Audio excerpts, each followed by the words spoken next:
Hola, buenas. Welcome, hello everybody, welcome to Women Impact Summit.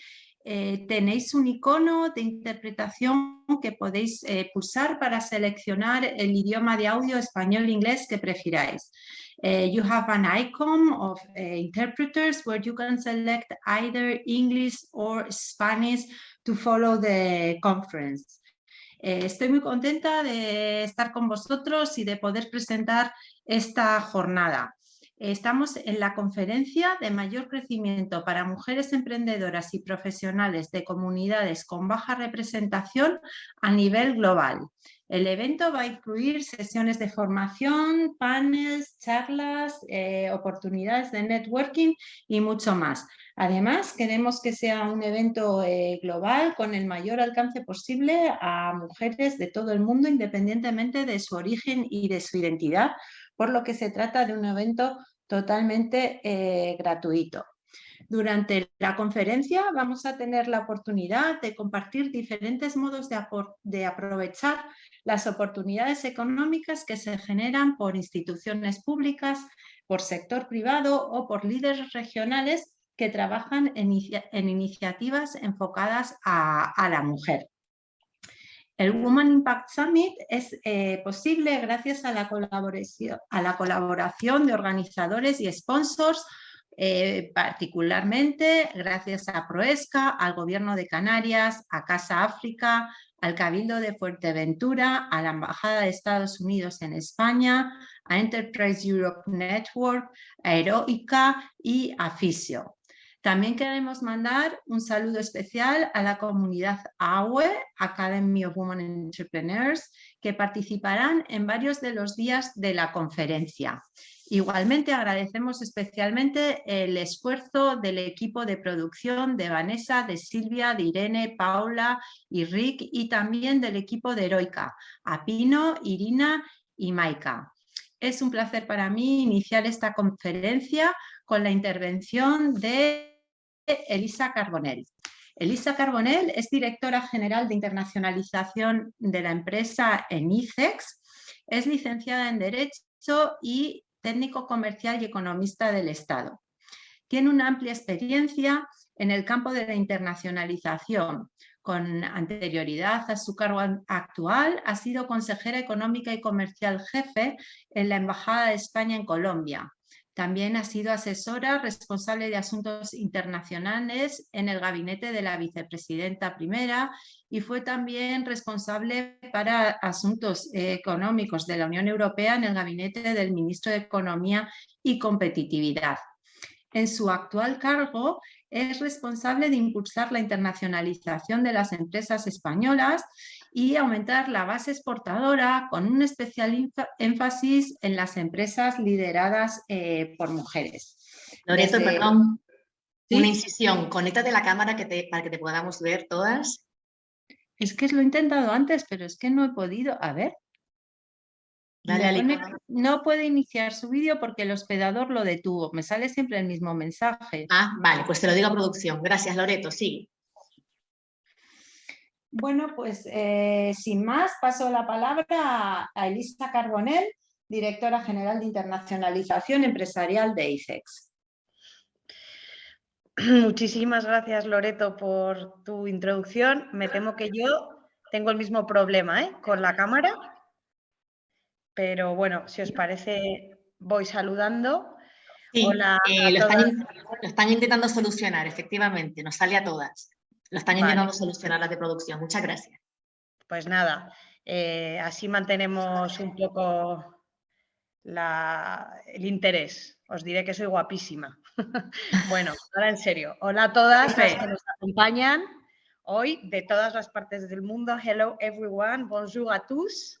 Es increíble cuando ves los saludos que estáis mandando en el chat, que está aquí, hay mujeres y compañeras de todas partes del mundo y es una maravilla.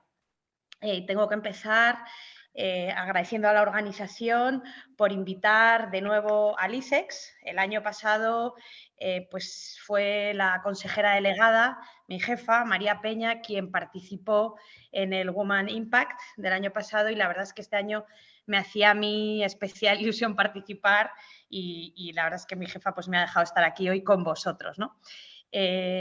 Para aquellas que no nos conozcáis, el ICEX es la agencia pública de apoyo a la internacionalización de la empresa española. Acompañamos a las empresas españolas a exportar fuera, a implementarse en el exterior y también a captar talento y financiación internacional, ¿no? Y en este sentido, el ICEX ha mostrado una especial sensibilidad y ha adoptado el enfoque de género pues, de una manera transversal y en todos los aspectos, pero además con iniciativas particulares de apoyo a la mujer en el ámbito internacional, ¿no? Lanzamos una plataforma, Mujer Internacionalización, para dar visibilidad a la mujer que lidera estos proyectos con vocación internacional, plataforma en torno a la cual pues, estarán pivotando otras iniciativas para apoyar a la mujer en el ámbito internacional. También prestamos especial atención a la representatividad femenina en todas las actividades, paneles, contando siempre con empresarias o empresas lideradas por mujeres, ¿no? Que a veces cuesta un poquito más encontrarlas, luego veremos por qué, pues son los datos, pero sí que es cierto que existen y están ahí. Pero además el ICEX tenemos una cosa muy particular y es que predicamos con el ejemplo, ¿no? Vamos a ver, mira, ahora vemos a Loreto en pantalla, a ver si me veis a mí también. Como decía en el ICEX, hola a todas, ya estoy ahí en pantalla. Pues predicamos con el ejemplo, porque en el equipo ICEX, que como digo, nos dedicamos al comercio internacional, pues somos mayoritariamente mujeres, es un equipo fundamentalmente femenino. Y no solo todo el equipo técnico y de middle management, pero también en el comité de dirección, más de la mitad de sus miembros somos mujeres. Con lo cual, si bien en el comercio internacional persisten las desigualdades y la mujer está infrarrepresentada, ejemplos como el del ICEX pues demuestran que somos capaces las mujeres de llenar ese espacio, ¿no? y ese ámbito. Como decía, y estos son los datos que demuestran un poco esa falta de representatividad o que todavía tenemos un largo camino por andar, si en los países de la OCDE el 45% del empleo en general en toda la economía corresponde a las mujeres, cuando se trata de empresas exportadoras o de la actividad exportadora, ese porcentaje baja hasta el 38%. Y en el mundo, solo el 15% de empresas exportadoras están realmente lideradas por mujeres, ¿no? Entonces, sí que creo que hay ahí un ámbito que mejorar. Si bien es cierto que se va avanzando, ¿vale? Como digo, también se ven progresos, pero no vale parar. Entonces, ¿qué podemos seguir haciendo? ¿Qué podemos seguir haciendo desde instituciones como el ICEX, ¿no? Que es donde yo trabajo y qué es lo que estamos haciendo? Bueno, pues en primer lugar, los eventos como el de hoy, el Woman Impact, son fundamentales porque continúan arrojando luz sobre la situación de la mujer, se genera un seguimiento de ese avance y de esa tendencia y de cómo va mejorando poco a poco. Se siguen exigiendo mejoras, pero también se crean espacios fundamentales para formarse y para conocerse y para hacer networking, ¿no? Que muchas veces son espacios que las mujeres no encontramos. Y en estos eventos, pues siempre en ICEX queremos participar de una manera muy activa, ¿no? Y apoyando. Por lo tanto, pues como decía al principio, encantados de estar aquí. Luego, por otra parte, decía que seguimos dando mucha visibilidad porque muchas veces tiramos de lo fácil, ¿no? De la empresa con la que siempre tenemos relación, la empresa con tal, que generalmente suele estar dirigida por hombres. Pero si nos paramos a buscar, hay empresas buenísimas, fantásticas, dirigidas por mujeres estupendas y entonces ese hacer un poquito más de esfuerzo y pensar un poco más, y además es lo que estamos intentando hacer desde ICEX, y para eso también tenemos nuestra plataforma Mujer e Internacionalización, donde subimos vídeos y casos de éxito de mujeres que se dedican a la internacionalización, que tienen negocios internacionalizados, ¿vale? Y luego, por supuesto, vigilamos muy de cerca el porcentaje, la participación femenina en nuestras actividades e instrumentos. Pues todos tenemos que hacer un reporting anual del porcentaje de mujeres y de empresas lideradas por mujeres que han participado en cada uno de nuestros eventos, actividades y demás. Y pues si esa participación no va creciendo, pues nos llevamos una pequeña bronca por parte de la jefa, ¿no? Y entonces ahí sí que es estupendo porque tenemos dos grandes programas. Uno es de consultoría para incrementar la presencia internacional, que se llama ICEX Next, y hay un 25% de las empresas que han pasado por este programa están lideradas o tienen una participación mayoritaria en el accionariado por mujeres, 25%, que está ya por encima de la media mundial, que es el 15%, ¿vale? En esos, y ahí seguimos. Y los programas para emprendimiento, que se llaman desafías, ahí estamos en un 15%, ¿no? Entonces, sí que hacemos, aparte de un esfuerzo especial, también hacemos un seguimiento para garantizar que cada año vamos mejorando y vamos buscando más empresas lideradas por mujeres o participadas en su mayoría por mujeres, ¿no? Entonces, lo que voy a terminar, pues como he empezado, dando las gracias por la invitación. Creo que estos espacios como el Woman Impact son fundamentales para seguir avanzando, para seguir formándonos, para generar comunidad, networking y nada, y simplemente desearos un Woman Impact muy provechoso y tan exitoso o más como las ediciones anteriores. Muchísimas gracias. Muchas gracias, Elisa. Me alegro que hayamos recuperado la imagen. Before we continue, let me just remind you that you have an interpretation button for those who want to follow in English, as I see some of you are asking in the chat. A continuación, les presento a Ana Sara Cabrera, directora general de Asuntos Económicos con África del Gobierno de Canarias. Ana Sara Cabrera es profesora en excedencia de Sociología en la Universidad de Las Palmas, es doctora en Sociología, máster en Estudios Feministas, Políticas Públicas y Violencia de Género y experta en gestión de proyectos de cooperación al desarrollo. De hecho, ella misma ha trabajado como cooperante expatriada y también ha sido asesora freelance para varias instituciones en este campo.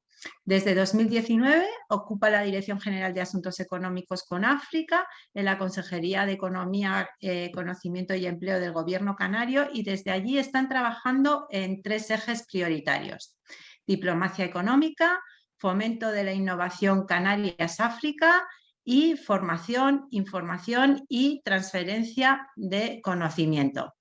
Adelante, Ana. Muchísimas gracias, Loreto. Un saludo y me alegra mucho verte también y coincidir contigo, Elisa. Y muy bienvenidas a todas las que nos están siguiendo desde todas las partes del mundo. Es un placer recibirlas e inaugurar este evento. En principio tendría que estar aquí la consejera de Economía, Conocimiento y Empleo, Elena Mañez, pero no ha podido ser y yo he tenido la suerte de estar en su lugar y esta, si no me equivoco, es mi segunda vez inaugurando este maravilloso evento con todos ustedes. Precisamente nuestra intención cuando pusimos en marcha este Woman Impact Summit hace 3 años, desde la Consejería de Economía, Conocimiento y Empleo, a través de PROEXCA, fue seguir contribuyendo a visibilizar y a fomentar el proceso de internacionalización planteado por y para las mujeres, y por ese motivo se decidió lanzar este encuentro internacional en línea. Finalmente hoy lo mantenemos 3 años después, porque bueno, se ha demostrado que no solo es una herramienta útil en momentos de restricción de movilidad, sino que también es una utilísima herramienta para establecer vínculos y de ningún otro modo, de un modo tan fácil, no podíamos estar hoy aquí tantas mujeres reunidas. De hecho, le doy las gracias y me congratula compartir con ustedes que con las 1000 mujeres de esta tercera edición hemos alcanzado ya las 9000 inscripciones en los 3 años en los que hemos celebrado este encuentro, en el que hemos llegado a participar mujeres de 120 países distintos. En esta tercera edición en concreto venimos de 90 países diferentes, y si en los 2 años anteriores habíamos logrado presentar 100 proyectos de emprendimiento, este año alcanzamos los 150 proyectos liderados por mujeres para el mundo global. Este año hablaremos en el Summit sobre inclusión digital, sanidad en línea, las cadenas de suministro o las nuevas formas de obtener financiación. Y además también abordaremos el programa de fomento de las vocaciones científicas para chicas, puesto en marcha por la Unión Europea, y abordaremos las convocatorias que existen y que se pueden planear para que empresas e iniciativas lideradas por mujeres de los 5 continentes puedan hacer sus lanzamientos. Son todas líneas de trabajo con el objetivo de seguir incrementando la presencia femenina en el ámbito empresarial. Ya arrojaba datos la directora de la empresa internacional de la empresa en ISEX, y en un planeta en el que apenas una treintena de los más de 200 países que existen tiene como primera dirigente a una mujer. Una brecha que se sigue repitiendo a todos los niveles, y nosotras, por ejemplo, desde Canarias hemos realizado este año un estudio en el que se ha puesto en evidencia que si ya conocíamos el dato de que solo el 33% de los puestos de dirección en Canarias están ocupados por mujeres, en las empresas internacionalizadas solo 1 de cada 5 miembros de los consejos de administración lo es. Por tanto, únicamente un 20%. Y además, en los procesos de toma de decisiones, su labor suele estar mucho más vinculada al área de recursos humanos y otras de gestión más interna, mientras que las áreas de finanzas o decisiones más estratégicas suelen corresponder a los hombres. Precisamente desde el centro directivo que lidero, la Dirección General de Asuntos Económicos con África, y he visto que vienen muchísimas mujeres de muchos países de este continente, hicimos hace poco un estudio en colaboración con el Instituto Real Elcano sobre internacionalización de la empresa canaria en África, y constatamos también las pocas mujeres en puestos directivos o expatriadas en empresas internacionalizadas en estos países.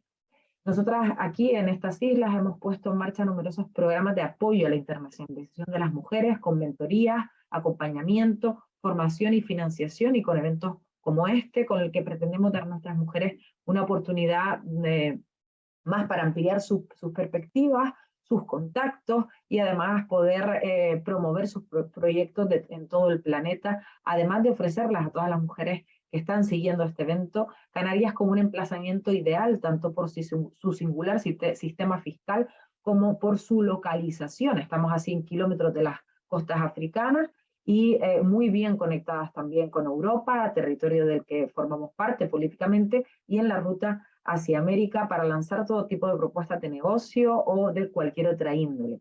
En concreto también desde la Dirección General de Asuntos Económicos con África, y sobre todo en el eje de formación y transferencia de conocimiento, tenemos un proyecto en colaboración con la Fundación Mujeres por África llamado Learn África Canarias, donde ya hemos formado a más de 500 mujeres de todos los países del continente africano en nuestros 2 años en el que llevamos llevando a cabo este proyecto. Intentamos promover la participación de las mujeres en nuestros proyectos, pero también tener un enfoque de género, por ejemplo, haciendo formaciones específicamente para atender las necesidades de salud a mujeres, o con formaciones específicas para enfermeras ganesas y también para matronas en el sector de la ginecología y obstetricia.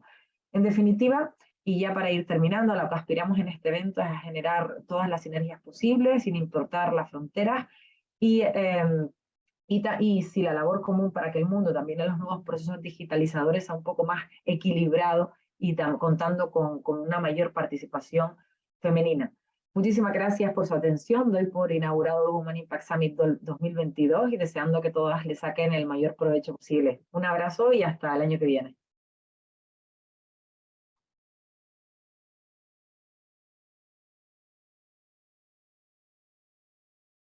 A ver. ¿No se me oye? Decía que muchas gracias, Nasara, que es muy interesante esta colaboración especial que mantiene el gobierno canario con la región africana y en particular con las mujeres emprendedoras de esa zona. Ha sido un placer para mí iniciar la sesión de hoy y las dejo en manos de Pino Kiri, presidenta de Heroikka, que continuará presentando las distintas conferencias. Gracias y buena tarde a todas, o buenos días. Muchas gracias, Loreto, Elisa y Nasara, muchas gracias. Gracias a todas por sumarse a esta iniciativa, un año más.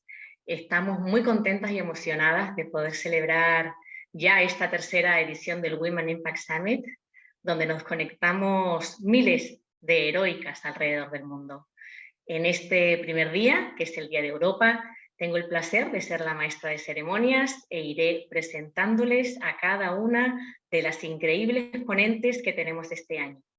Sin más dilación, paso a presentar la sesión conversando con dos grandes mujeres. Ellas son Verónica Sosa, que es la fundadora del Business Fit Magazine, y también de She, que es la Sociedad de Hispanas Emprendedoras, y después de ella hablará Natalia Martínez Páramo.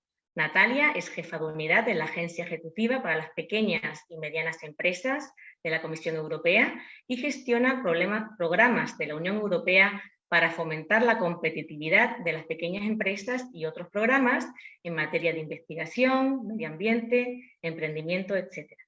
Ellas nos van a contar cosas muy interesantes sobre emprendimiento. Así que cuando quieras, Verónica, nos pasas a contar tu experiencia. Muchísimas gracias. ¿Cómo están? Gracias, Pino, por presentarme. Muchísimas gracias a Summit, Women Impact Summit. Esta es mi segunda vez y estoy sumamente orgullosa de ver tantas mujeres que se conectan en este momento, así que quiero darles un fuerte aplauso a cada una y sobre todo a este equipo maravilloso que ha hecho esto posible. A Heroikka, por supuesto, a Maika y a todo ese equipo, y por supuestísimo que no se me olvide mi queridísima Livia, que esa es la que abre puertas. Yo quiero comentarles y hablarles de lo que es la Sociedad para Hispanas Emprendedoras o de mi emprendimiento como tal. Tengo 23 años fuera de Venezuela, vivo en Bélgica, soy belgolana. Y ustedes me dirán, bueno, ¿qué nos vas a contar, Verónica, por favor? A mí me gustaría, antes de empezar a contarles la historia, es que me digan cada una de ustedes cómo, si ustedes saben realmente cuál es ese propósito de vida, si tienen ya ese Ikigai formulado.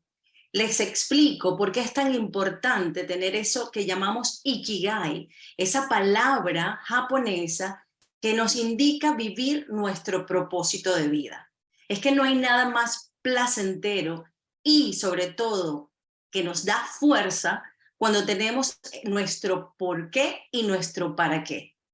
En mi emprendimiento, la Sociedad para Hispanas Emprendedoras, que nace en el 2015, hace 7 años, a mí me dijeron muchas veces, Verónica, ¿qué va a hacer una venezolana en Bélgica queriendo cambiar el mundo?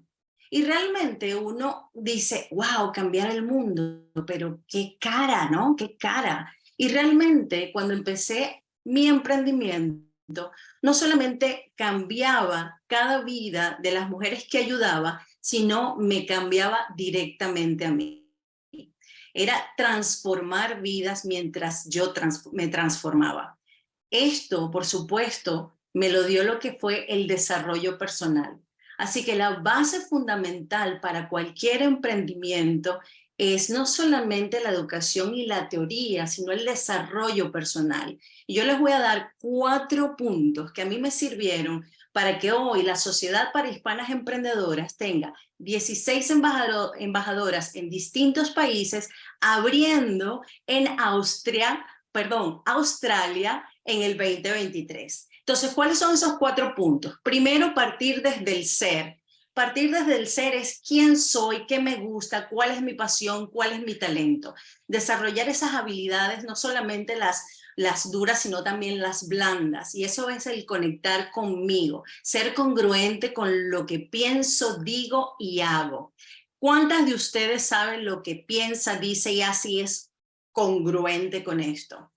Es lo más difícil para nosotros los seres humanos, es ser congruente con lo que nos planteamos, y siempre nos llega lo que es el síndrome del impostor, aquella vocecita que nos dice tú no puedes, no eres suficiente y te falta muchísimo más para llegar, ¿verdad? Entonces lo primero es partir de ese ser, quién soy, me cultivo, mi desarrollo personal, qué me gusta, qué me apasiona, descubrir esos talentos y sobre todo educarme y acompañarme de un grupo de mujeres que, por ejemplo, en este caso, ¿cuántas somos aquí? Vamos más de 200 mujeres aquí. Agarrar un grupo que tenga los valores alineados para poder alcanzar los objetivos. Luego viene el segundo, que es el hacer. ¿Y el hacer en qué se refiere el hacer? Pues entonces hacer un plan, el planning de negocio, el plan que queremos, cómo queremos ir desarrollando nuestro negocio cuando está lo que es el marketing, el branding, lo que es las finanzas. ¿Cuántas de ustedes necesitan saber más de finanzas? Entonces creo que es muy importante una vez que tenemos el talento y lo que es la conexión con el yo, pues buscar lo que es el hacer y luego el compartir. Y ahí están las alianzas estratégicas.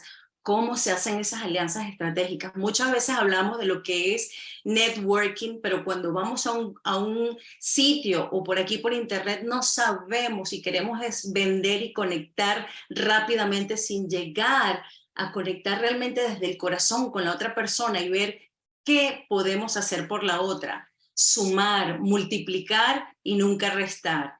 Para cerrar con el tener, y el tener es no solamente la experiencia que nos da el tiempo, ¿verdad? Sino también el dinero, que es el flujo o el resultado de todo este círculo que hemos completado y a repetir cíclicamente. Repito, ser, hacer, compartir para luego tener. En She, la Sociedad para Hispanas Emprendedoras, partimos del desarrollo personal como base fundamental para crear negocios con propósito. ¿Esto qué quiere decir? Que estamos alineadas para crear un mundo mejor, donde tú ganes, donde yo gane, donde todos ganemos. Se dice fácil, pero necesitamos a más mujeres alineadas pensando en que este mundo es el mundo de todos y que podemos llevarlo juntos, porque juntos es definitivamente mejor. Me gustaría saber desde dónde están escribiendo e invitarles a conectar no solamente con cada organización que apoya a la mujer, por ejemplo, She, desde Bélgica. Un abrazo súper grande y creo que me quedaron minutos, pero sé que vamos con el tiempo contado para que podamos darle espacio a las otras. Muchísimas gracias. Un abrazo. Muchísimas gracias, Verónica. Me ha encantado tu intervención, muy inspiradora, efectivamente. Ser, hacer, compartir para luego tener. Así es, negocios con propósito. Muchísimas gracias, Verónica, por tan bello mensaje. Doy paso ahora a Natalia Martínez Páramo, que como ya os adelanté, es jefa de unidad de la Agencia Ejecutiva para las Pequeñas y Medianas Empresas de la Comisión Europea. Así que cuando quieras, Natalia, estamos deseando escucharte. Muchísimas gracias. Bueno, a mí me han pedido que, primero de todo, hola a todas y que es un honor y un placer poder participar por segundo año consecutivo en Women Impact Summit, y me gustaría agradecer especialmente a PROEXCA, que también es miembro de nuestra red Enterprise Europe Network, por esta invitación. A mí me han pedido que hable en inglés, con lo cual voy a hacer toda mi intervención en inglés. Para aquellas españolas me disculpáis, pero bueno, yo he seguido las instrucciones que me han dado, con lo cual voy ahora a cambiar y espero que los participantes que no entienden español, que entienden más inglés, que bueno, que lo agradezcan. It's a pleasure being with you again and being able to share with you how the European Commission, and in particular EISMEA, so the European Innovation Council and SME Executive Agency, are helping women's entrepreneurs. And although an introduction is not necessary, I would like to repeat that in my capacity of head of unit for the Single Market Program, SME Pillar, I really closely follow all activities we are doing through our program to support women's entrepreneurs. And I'm really glad to have this session to connect and share our ideas. As you know, a recent report of EIB and the Commission observes that in Europe, women represent roughly 52% of the overall population in Europe, but only constitute 35% of the self-employed in the European Union, and among them, 30% of its startup entrepreneur. This is an unexploited potential for economic growth, and also self-employed women are less well off than self-employed men. 76 of self-employed women in the EU are account workers with employees, compared to 69 of men. And giving more credit and support to women's entrepreneurs makes totally sense, and not only from a social perspective, but also from an economic perspective. Women can play a decisive role in the recovery, and the business that they lead tend to be more productive, faster growing, and innovative. According to the European Commission, improvements to gender equality could create 10.5 million jobs by 2050 and boost the EU economy by between 1.95 and 3.15 million. So, female entrepreneur, how do we support? So, we support in several ways. The objective is to allow them to succeed in emerging and growing sectors like the ICT, green economy, Industry 4.0, e-commerce.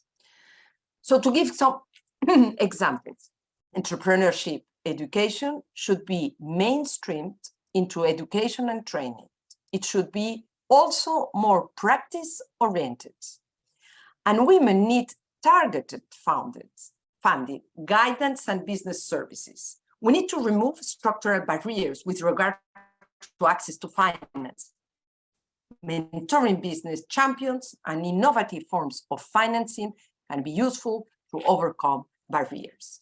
Third, we need to tackle segregation and stereotypes and encourage girls and women to be active in certain male domain sectors, such as ICT. In Europe, only just 10% of women pursue a career in these fields. Also, addressing the digital gender gap is also a must. The coronavirus crisis has shown us the importance of being digital to be resilient to crises. Digital technologies have become an essential tool, allowing us to deliver during this pandemic. And if it's true for governments, legislators, and public institutions, and it's also true for business. And the proof is now we are here doing digital. So that's important, the digitalization, as now is an integral component of the economy recovery plan.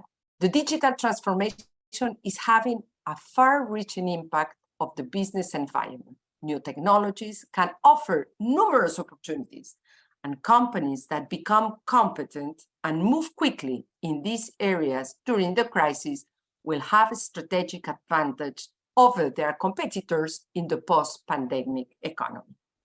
We need to find a way to take advantage of the opportunity of digitalization, allowing SMEs or large company and non-profit economic actors, as well as workers and consumers, to benefit alike. But maybe you are wondering how we are supporting them, how at the European level, the European Union is supporting women's entrepreneurs. How do we do? I'm going to tell you. First, in our support for SMEs, we empower women and girls to become funders. And this is important in a world where men still outnumber women 3-1 when it comes to business ownership.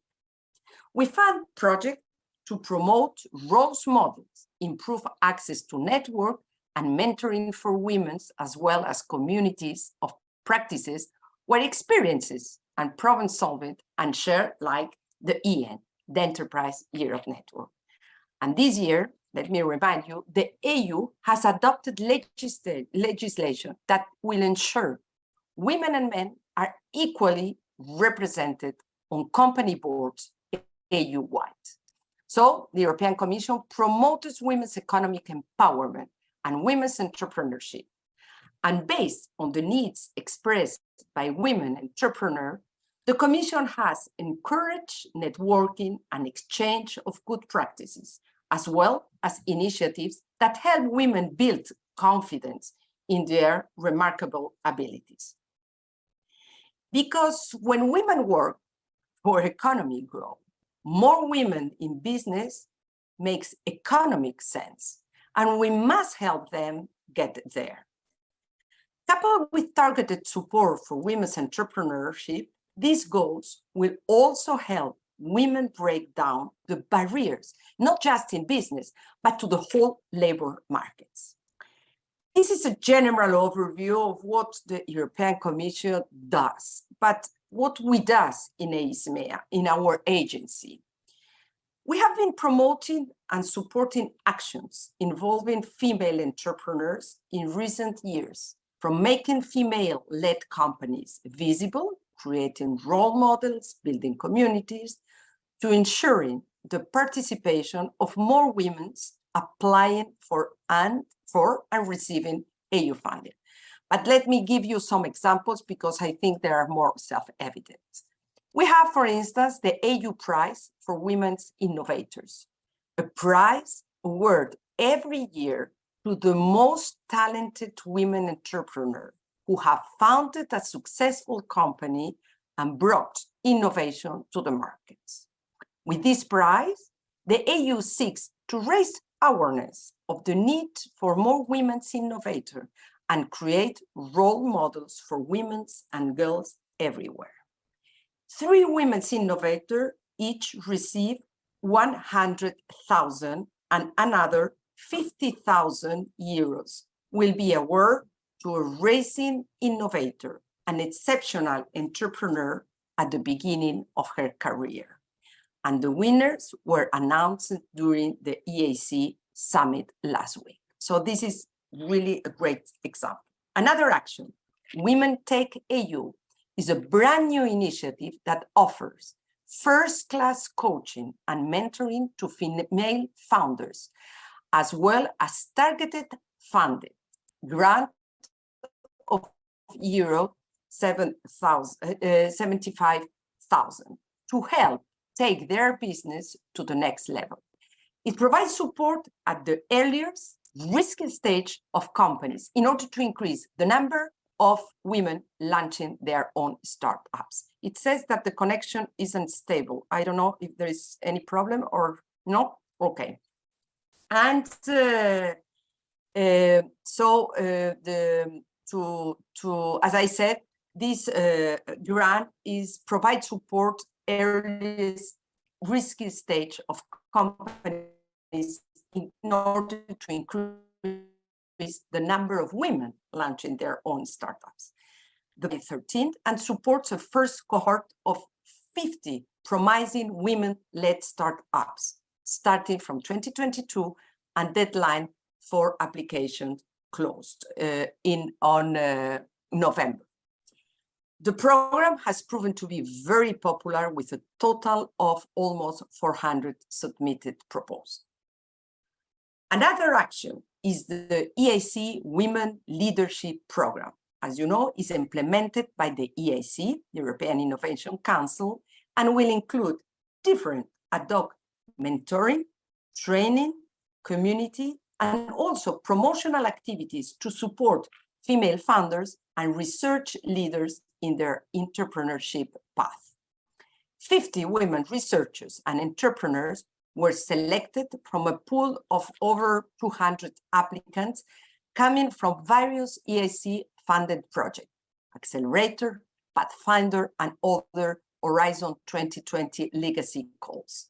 And the participants will be selected through an open call twice a year.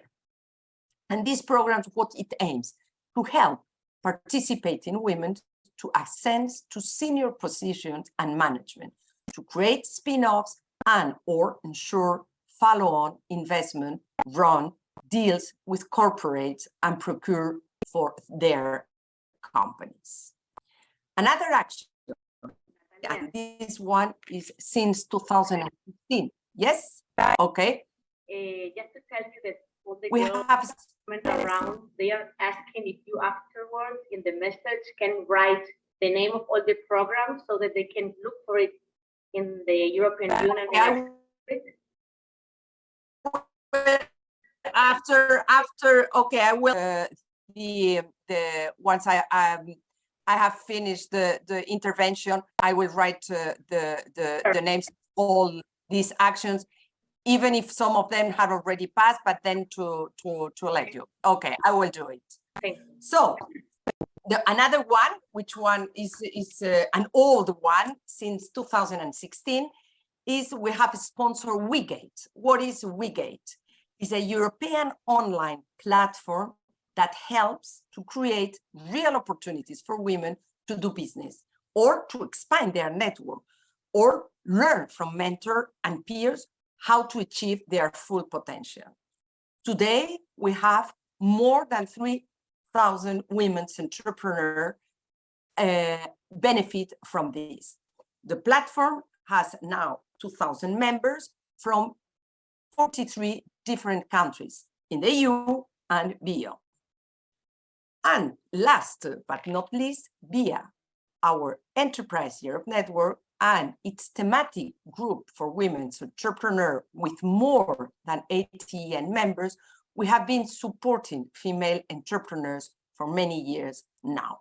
And the EN thematic groups, Women Entrepreneur, has done a great job in supporting and motivating women's entrepreneurs by creating synergies and promoting their work worldwide. And EN helped when it was more needed.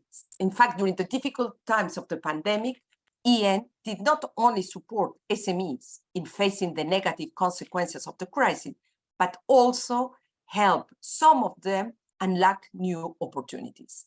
And let me give you two examples of two cases of companies run by female entrepreneurs which have been able to emerge stronger from this crisis, even if you don't believe it, and even reinvent themselves thanks to the help provided by our network partners.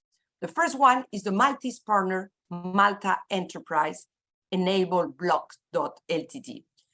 So Malta Enterprise enable Block.ltd to open up new market for their innovative COVID-19 self-testing kit. And thanks to the collaboration with a Greek partner, PROEXCA network, Block was able to increase its revenues by having a Greek SMEs sell their kit while introducing high demand and easy to use product to a new market. So here you see the connection between two markets. Other companies from Italy, Gimoto and Lafgon also decided to convert their production to produce face masks. And to do so, they asked for the support of a network, Lombardia, who provide them with a clear picture on legal regulation and type of mask they could produce. So this shows the valuable work that EN has been doing to support European entrepreneurs around the world. But now that the crisis seems to be over, or at least, let's see, not be very optimistic, but under control, the EN thematic group is working to help women-led companies on access to finance. In particular, as we speak, the thematic group is finalizing all the details in collaboration with the Access to Finance thematic group of the first pitching event for women entrepreneurs with business angels next 15th of November. So it's in a week. And this is a novelty, but we have received so many applications that we are sure it will be the first of a series of successful events. So you can see that the EN thematic group is doing a great job supporting and motivating women's entrepreneurs and creating, of course, synergies and promoting their work worldwide. So these are just few examples of what we have been doing and how committed we are to support women entrepreneurs in Europe. I'm sorry, I know this time constraint does not allow me to go more into details of each of them, but as I say, I will write the name on the chat. But let me reassure that our platforms are success stories and will remain fully operational to accompany women's entrepreneurs, to help them to interact more effectively. So don't hesitate to contact us or one, why not, of your local EN point to have more detailed information about any of these initiatives. So let me conclude by underlining that supporting female entrepreneurs has different characteristics and we need to address the obstacles specifically faced by women. So I hope we will not lose the opportunity to give full support to female entrepreneurs. It's not only a matter of fairness towards women and equity, but it's a way to unleash growth in our economy and society. And in that context, it must be ensured that mutual support and the use of reference models become a standard part of our support and services. And at the same time, we should also try to recycle, acquire new skills, become more digital, and discover those existing networks that could help women to grow. And as Madre Teresa de Calcutta said, I do what you can't do, and you do what I cannot. So together we can do big things. So we at ISMEA will continue working together for all these female entrepreneurs because we still have a lot of work ahead. So thank you very much for your attention. Muchísimas gracias, Natalia, por tu brillante presentación, por toda la ayuda que brindan desde la Unión Europea y poner toda esa serie de programas al servicio de todas las emprendedoras que seguramente muchas de las que están hoy aquí se querrán informar y se querrán investigar para poder acceder a todas las ayudas. Muchísimas gracias, Natalia. Muchísimas gracias a vosotros por la invitación y escribo ahora en el chat todas las acciones y los programas. Muchísimas gracias a vosotros. Gracias, Natalia. A continuación voy a dar paso a nuestra primera mesa redonda que versará sobre cómo impulsar la prosperidad, la equidad y la comunidad a través del ecosistema emprendedor. Esta mesa será moderada por la brillante Ana Bujaldón. Ana es la presidenta de la Federación Española de Mujeres Directivas, Ejecutivas, Profesionales y Empresarias, y también es la gerente de Azul Comunicación. Y en la mesa redonda van a participar, que las presentará ahora Ana Cuca Díaz de la Cuerva, que es directora general en Venta de Aires, y Cristina Alexandri, COO y cofundadora de Bound for Blue. Cuando quieras, Ana, es un placer contar contigo hoy. Pues muchísimas gracias, la verdad es que un placer estar aquí y casi en primer lugar agradecer a Women Impact Summit vuestra invitación a participar en este evento, muy especialmente también a Pino Kiri por la confianza y bueno, vamos a meternos de lleno. Muy buenas tardes primero a todas y a todos, bueno, buenas tardes Europa, África, buenos días América, Asia, ¿no? Nada, un placer, como decía, estar aquí moderando esta mesa. Y antes de presentar a nuestras ponentes, me gustaría aportar algunos datos, ¿no? Según el último informe especial GEM sobre emprendimiento femenino, hay más de 650.000 mujeres emprendedoras en España. Ya somos casi el 45% del total de emprendedores de nuestro país. Seguimos avanzando, aunque aún queda mucho camino por recorrer. En los últimos 10 años la brecha de género se ha reducido un 6% a nivel mundial y un 36% en España. Y un último dato que me parece muy interesante para ser conscientes también del importante impacto de las mujeres en la economía. El Producto Interior Bruto de nuestro país crecería casi un 18% si cerrásemos las brechas de género. Creo que no nos los podemos permitir, así que a ver si de verdad pegamos un acelerón.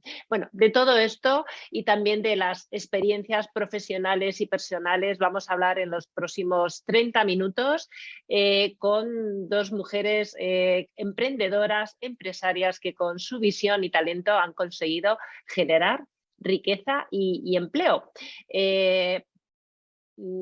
Las presento brevemente. Cristina Alessandri, ingeniera aeronáutica, cofundadora y directora de operaciones de Bound for Blue, una empresa que ha ideado una vela parecida al ala de un avión con la que los barcos pueden ahorrar entre un 20 y un 30% de combustible.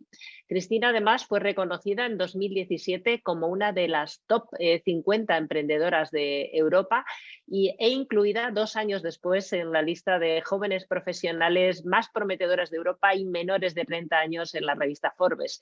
En 2020 recibió el premio Innovación y Emprendimiento Femenino de FEDEPE. los premios que organizamos con carácter anual desde hace 31 ediciones. Así que muchísimas gracias, Cristina, por acompañarnos. Muy buenas tardes. Hola. Hola. Nuestra otra invitada es Cuca Díaz de la Cuerda, es directora, es CEO de Venta de Aires, es CEO y propietaria de Venta de Aires, un restaurante centenario que está en Toledo. También es presidenta de la Asociación de Empresarias y Directivas de Castilla-La Mancha, AMEZCAN, vicepresidenta de la Asociación de Hostelería de Toledo desde 2014, también miembro de su junta directiva y miembro de la Federación Empresarial Toledana. Tengo que decir que además el restaurante bajo la batuta de Cuca además ha recibido unos reconocidos premios, premio especial del año a Venta de Aires, también ha recibido el Premio Nacional de Gastronomía y tiene hasta una calle dedicada. Supongo que ahora nos dará algunos detalles, pero yo creo que como no tenemos demasiado tiempo y hay muchos temas de los que tenemos que abordar, si os parece, vamos a entrar. Empezamos primero, si os parece, por Cristina. Os voy a plantear un par de preguntas a cada una, luego volveremos otra vez a seguir, ¿no?, con la batería de ellas. Cristina, los estudios reflejan que el 70% de las mujeres emprendedoras en España inician sus negocios por oportunidad.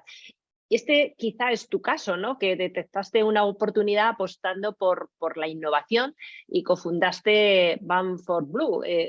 Cuéntanos cuál fue el proceso de creación de tu empresa y qué hacéis en ella. Antes de que me contestes, solo como yo creo que hay muchas preguntas y os pediría, en fin, en la medida que podáis, pues que sinteticéis, aunque quizá es complicado, ¿no?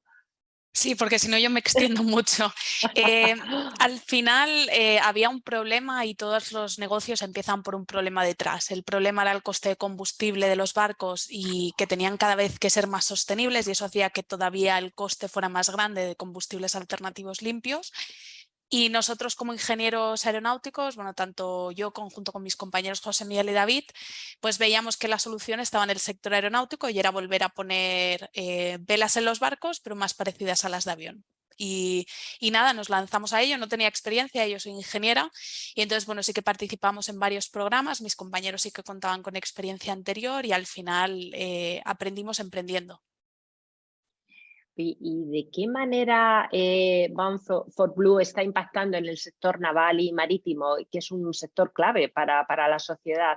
¿Qué planes inmediatos tenéis para seguir desarrollando vuestro negocio? Y bueno, ¿cómo contempláis el futuro inmediato? Al final, los barcos transportan el 90% de lo que usamos en nuestro día a día. O sea, si miráis a vuestro alrededor, desde la energía que estéis usando para vuestro ordenador, la silla, los cereales, el café de la mañana, todo esto ha ido a bordo de un barco. Entonces, lo que nosotros aportamos pues es eso, entre un 20 y un 30% de ahorro en el consumo de combustible. Al final, lo que se traduce para el consumidor final es que todos estos productos, el 90% de estos productos, van a llegar al consumidor final de una manera más sostenible y a la vez más barata. Entonces, traemos de nuevo que la sostenibilidad, pero desde el punto de vista eficiente en coste. Entonces, ¿qué impacto vamos a tener nosotros? Al final, el 80% de la flota mundial podría llevar este tipo de tecnología y hay más de 60.000 barcos por el mundo, ¿no?, que podrían albergarla. O sea que el impacto en términos de ahorro de emisiones es tremendo. Oye, apasionante. Cuca, sobre el negocio del que eres propietaria y diriges y que, en fin, por supuesto que vives el día a día, ¿nos puedes explicar cómo ha afrontado Venta de Aires estos últimos años, especialmente complicados por la pandemia, y de qué manera habéis impactado en el desarrollo económico y laboral de la zona? A ver, Venta de Aires, como bien has definido, bueno, gracias a todas y hola a todas y sobre todo gracias a la organización. Y bueno, nosotros como somos un negocio de gastronomía, hostelería en la ciudad de Toledo, quiero comentaros que realmente uno de los momentos claves en nuestro negocio, efectivamente, Ana, fue con la llegada de la pandemia y cómo tuvimos que reinventarnos, porque hubo un momento que pensábamos que íbamos a desaparecer, ¿no? No solo Venta de Aires, sino la hostelería en general. Y curiosamente, pues luego hubo un efecto rebote, ¿no? Y hemos considerado y nos hemos dado cuenta todos de la importancia que tiene la hostelería en general en el mundo, ¿no? Pero no solamente por el tema gastronómico, sino también por todo el efecto sociabilizador que tiene, ¿no? Y cuando terminamos y salimos del confinamiento, fue increíble cómo todos nuestros clientes nos apoyaron, cómo todos volvieron al restaurante y nos apoyaron con mucha fuerza y desde luego nos sentimos muy queridos, y cómo hicimos incluso de psicólogos escuchando las experiencias que había tenido todo el mundo en la pandemia. Yo creo que la pandemia ha supuesto, pues bueno, poner otra vez en valor no solo los restaurantes, sino también los bares, ¿no? El típico bar de barrio y la labor que han hecho en los vecindarios, sobre todo los pequeños. ¿Y cuáles son los retos que en estos momentos tenéis? ¿Qué papel tiene en vuestro sector la formación y la innovación? Pues bueno, ahora estamos casi todos en un proceso de digitalización, ¿no? Esto facilita mucho los procesos productivos. Venta de Aire es un restaurante que tiene actualmente 80 empleados. Hay días que damos 1.000 o 1.500 comidas. Tenemos también servicio de catering. Y evidentemente la innovación es importante, ¿no? Como bien hablaba Cristina, estamos ahora intentando optimizar costes energéticos, ¿no? Tan importantes para la buena gestión del negocio y sobre todo para garantizar esa viabilidad. En formación y en cuanto a la formación, pues importantísima la formación del personal, ¿no? Esa formación básica tanto en el servicio de sala, en cocina, cómo atender a un cliente y cómo también ayudar a esos procesos productivos y esa optimización de gastos y sobre todo dar un buen servicio, ¿no? Que al final es de lo que se trata. Cristina, recuerdo que cuando recogiste el premio de Innovación y Emprendimiento Femenino de FEDEPE en el año 2020, este año tan especial que nos marcó a todos, nos contaste que te habías encontrado con problemas que no se encontraron tus socios masculinos. Te preguntaban pues, por la maternidad o no te miraban a los ojos cuando te hablaban. En fin, estas son cosas que creo que has manifestado varias veces. ¿Sigues encontrando esas barreras o notas algún avance en este espacio de tiempo? Pues sí, a ver, creo que también con... aquí está la diferencia. Como mujer parece que hasta que no demuestras que lo haces, no estás capacitada, ¿no? O se pone en duda que vayas a estar capacitada para lograr lo que te propones. Entonces, antes de hacer las instalaciones, todo era como cómo lo vais a hacer, ¿no? Entonces, a mí se me ponía mucho más en duda que a mis otros compañeros. Lo mismo con proveedores, lo mismo, pero es que ya no solo en el propio sector, o sea, cuando me iba con periodistas, todas las preguntas que a mí me hacían, y me remito a hace un mes también, una periodista que me quería hacer una entrevista, y la mitad de las preguntas eran en relación a cómo me sentía yo como mujer en un sector dominado por hombres, ¿no? Donde solo el 2% de las personas que trabajan en el mar, por ejemplo, son mujeres, menos de un 20% de las mujeres o sea, de la fuerza productiva en tierra, en el sector marítimo, que eso es oficina y demás, son mujeres, y todo era sobre cómo me sentía yo, pero no desde el punto de vista constructivo, sino destructivo, ¿no? Por el morbo del titular. Pero me remitía a una entrevista que hizo 2 o 3 episodios antes, y resulta que a un competidor mío, que era hombre, donde toda su empresa son hombres, no le hacía ninguna pregunta sobre diversidad en su compañía. Pero ya no solo diversidad entre mujer y hombre, sino diversidad ya es que en edad, en origen, en muchísimas cosas, en carrera, y eso me chocó mucho, ¿no? Sí, es cierto, cada vez me encuentro menos, conforme vamos probando que sabemos lo que estamos haciendo y que lo hacemos bien, cada vez me encuentro menos palabras y cosas fuera de sitio, ¿no? Pero sí, desgraciadamente en el día a día, yo creo que no es ni ya por el sector en el que estoy. Sí, pero cuánta razón tienes en el que es verdad que hay veces que se pone el acento en algo que sabemos que ocurre y que hay que hablar de ello, pero hay que hablar también de de cómo lo estamos afrontando profesionalmente, porque si no, ¿dónde conseguimos esa igualdad, ¿no? En fin, Cristina, en las ingenierías también hay, bueno, muy pocas mujeres, solo un 25%. del alumnado en las universidades españolas, incluso creo que un poco menos. ¿Por qué piensas que siguen sin aumentar el número de mujeres en carreras STEM, a pesar de que las perspectivas laborales son muy buenas y que es un campo con una enorme proyección de futuro?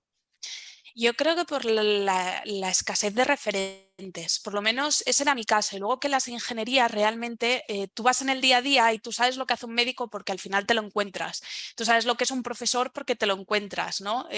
Pero carreras como ingeniería, donde ya de por sí, cuando empiezas, ya tienes que elegir no tu especialización, pero ya te encasillas un poco, ¿no?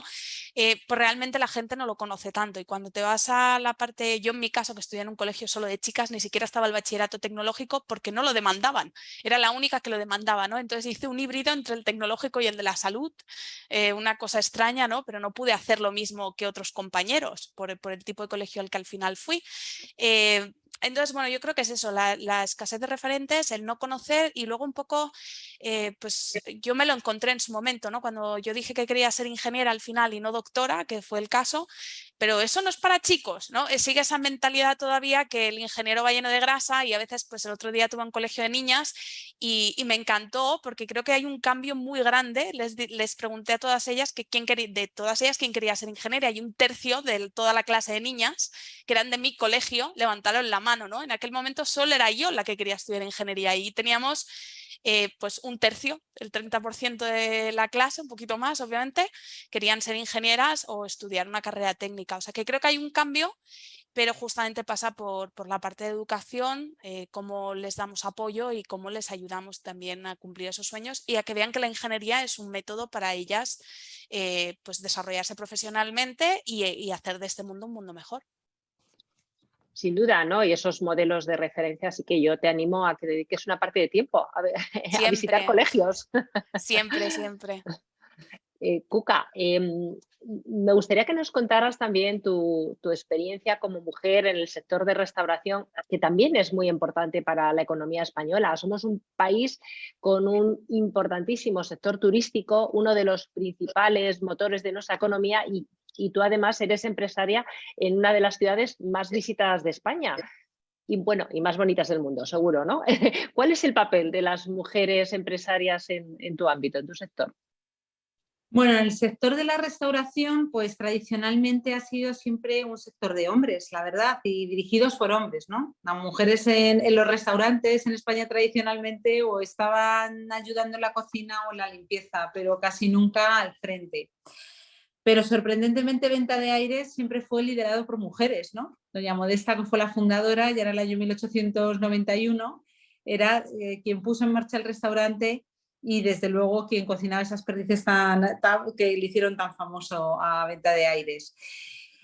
No obstante, deciros que es verdad que yo también me he sentido, como comentaba Cristina, y hombre, yo soy de otra generación, muy posterior a ti, Cristina, y sobre todo en reuniones ves que solo hay hombres, ¿no? Y la verdad es que te sientes un poco pues mal, ¿no? Porque dices, qué pena que al frente de restaurantes en España todavía siga habiendo muchos hombres. Afortunadamente está cambiando porque ya hay muchas mujeres que son chefs y que también había sido una profesión tradicionalmente de hombres, y a partir de ahora pues se está dando mucha importancia a las mujeres, y yo creo que se está avanzando.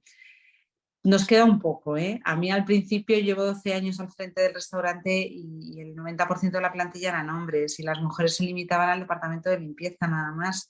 Y ahora sorprendentemente pues tenemos más del 60% mujeres, tanto en administración, en cocina, en la sala, y en el departamento de limpieza está muy igualado el porcentaje de hombres y mujeres. Entonces yo sí creo que, bueno, en mi pequeño mundo sí que se ve que se va avanzando bastante.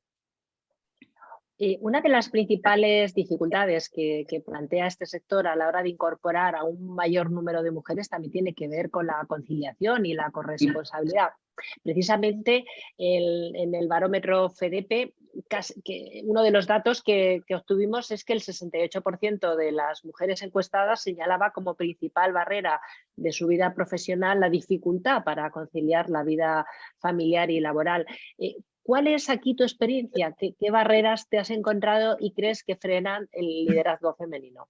Bueno, desde luego yo creo que la principal barrera que frena desde mi punto de vista, en mujeres jóvenes y que quieren formar una familia, evidentemente, es la maternidad y esa conciliación, ¿no? A la hora de decidir cuándo ser madre, tienen que retrasar esa maternidad.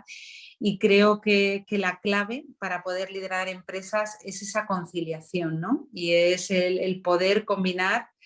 Evidentemente la pareja que les acompañe es fundamental, ¿no? A la hora de la crianza de los hijos, pero creo que ahí la legislación debería ayudar bastante, ¿no? Y nuestros gobernantes deberían hacer unas mejores políticas para poder conciliar.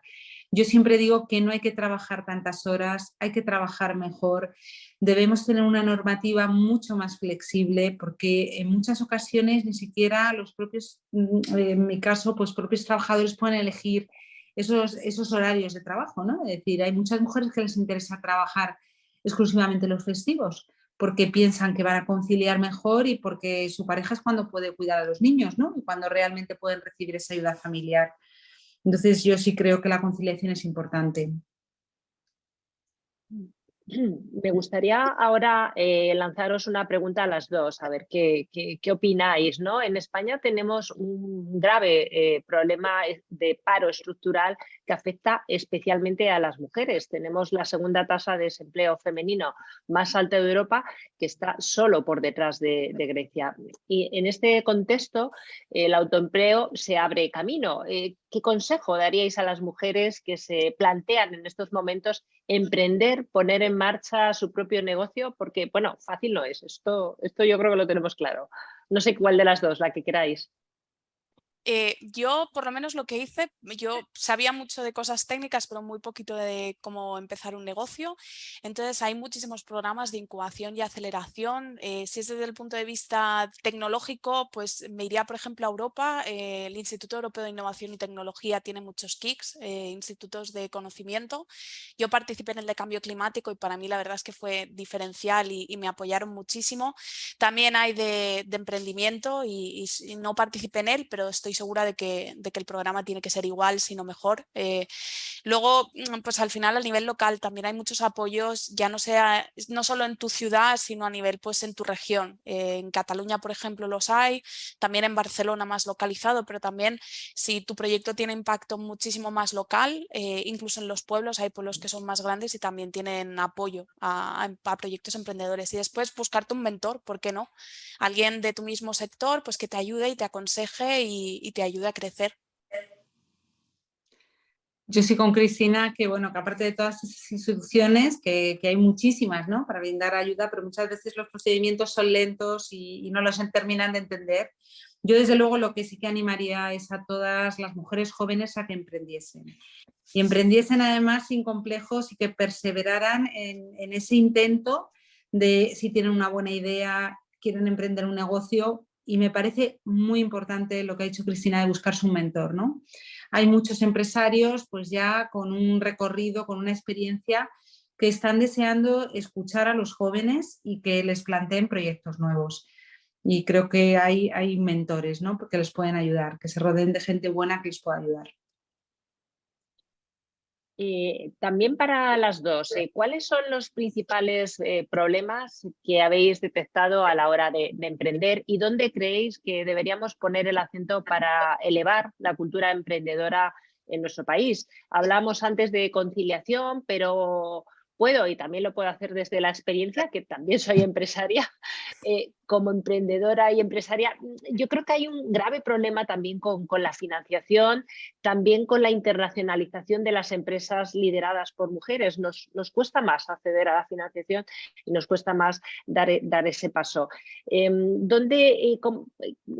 problemas pensáis que nos encontramos o qué dificultades más o menos tenemos? ¿Cómo lo veis vosotras? Yo creo que el problema es la financiación, es uno de los grandes problemas, y el otro es la burocracia, ¿no? Que hay para iniciar un negocio, ¿no? Todo el papeleo burocrático. No sé, creo que en este país no hay una política de decir vamos a dar una financiación a fondo perdido a todos los jóvenes que quieran emprender y que tengan buenas ideas para hacer una empresa.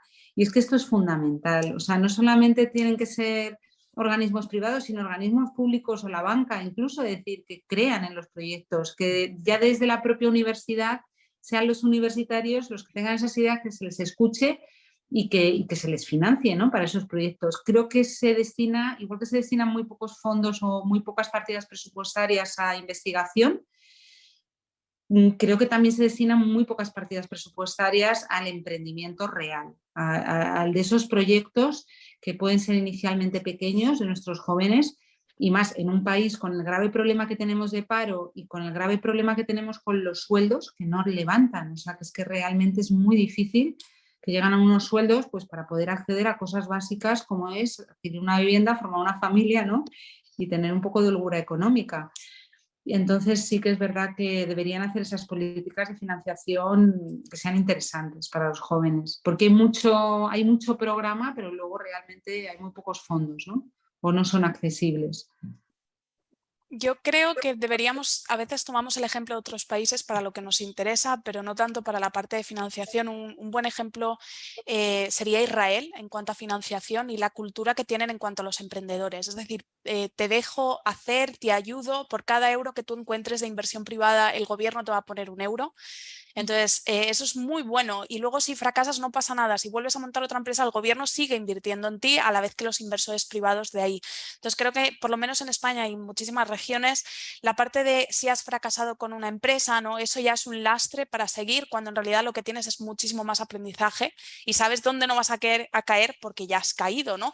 Entonces, creo que eso tira mucho para atrás. Todo lo que puedes perder, y si ganas, ¿qué ganas?, ¿no? Porque a veces lo puedo hacer tan mal y porque hay tanta burocracia que afecta a todo el mundo, mujeres y hombres, ¿no? La burocracia que dices, ostras, empiezo o no empiezo, me vale la pena, y a veces pasan estas cosas, ¿no? Pero bueno, yo creo que es que nos miremos al espejo de, pues, que toque.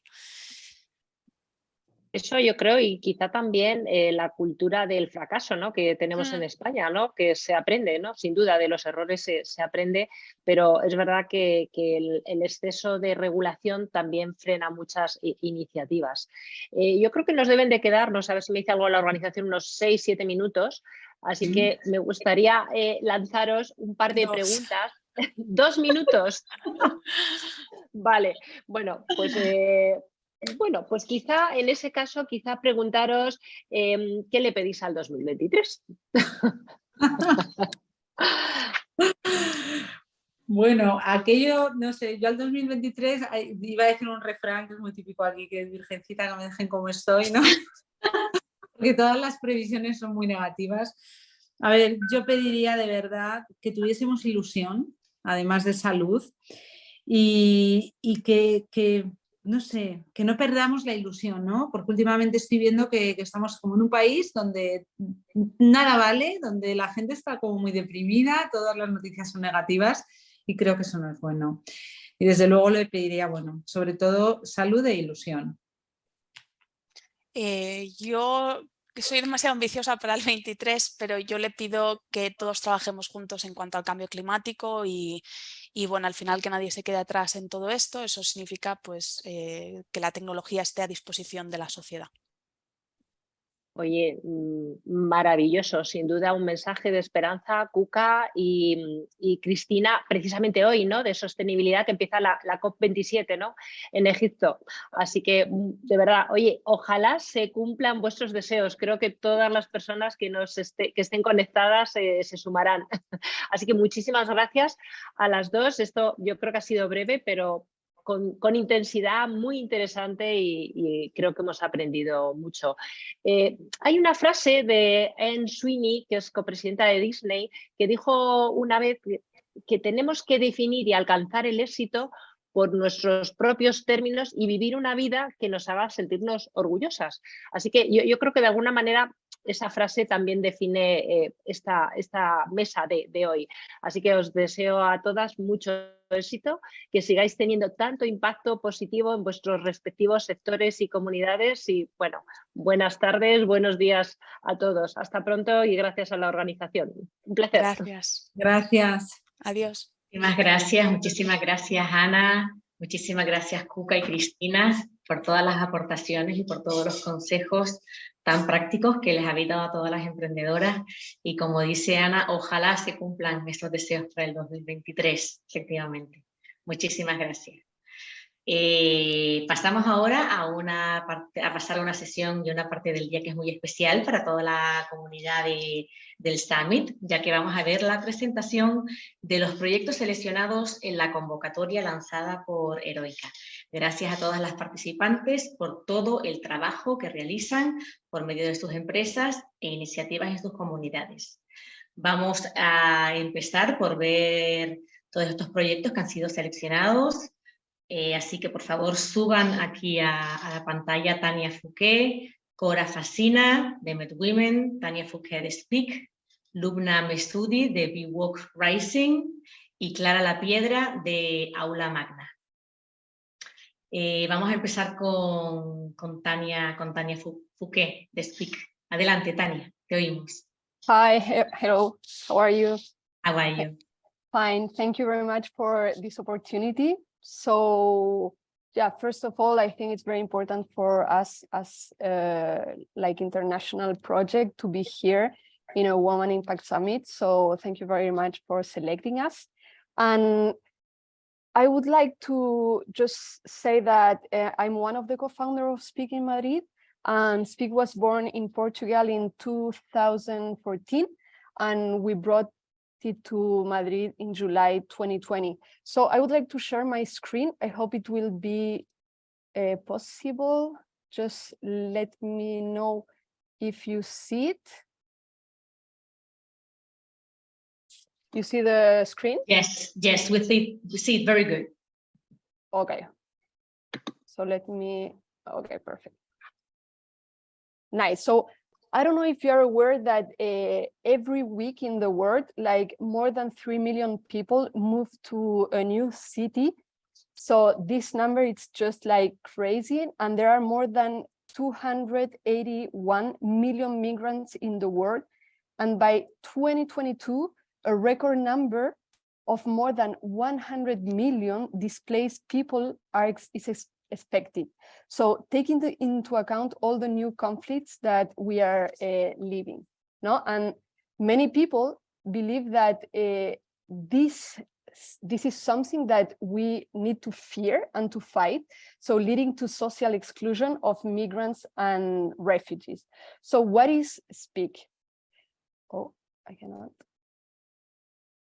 Okay, so Speak is an impact venture that connects migrants and refugees with locals in new cities through community-led language exchange and cultural events. And how we do it? So it's very simple. Participants sign up on the web platform or mobile app to learn a new language and a new culture. They can also like sign up to help others learn their language and culture. So it's what we call to be a buddy. So it's the volunteer person. And participants then are allocated and will start to learn a language, but also they will start to make new friends and to build a network of support. Our languages groups consist of an 18-hour experience that is divided in 12 sessions of 90 minutes each. And we have 4 different levels that you can see in the screen. So we also have a Speak mobile app that allows the participant to enroll in the language group and then to be able in the chat to get in touch to each other and then have access to learning materials. And we also have some challenges for participants to do between each session. So what are the Speak differentiator and innovation factor? I think it's like Speak, it's an experience that it's community-based. Everyone is a very important actor in the solution. Learning, it's not a goal on its own because Speak, it's not a language academy, it's much more than that. And participants are the change makers and we use the technology for impact. So it's tech for good, you know. I wanted also to share some Speak impacts and to make you understand that finally with one group of Speak that it's equivalent of 12 sessions, we break this isolation barrier that migrants and refugees face when they arrive to a new city. So 82% of the members improved their knowledge of the language after a first group. 72% made new friends through the Speak network, and 82% increased their sense of belonging to their community and their new city. And how we measure all this, it's through different surveys that we do after the last session of the group.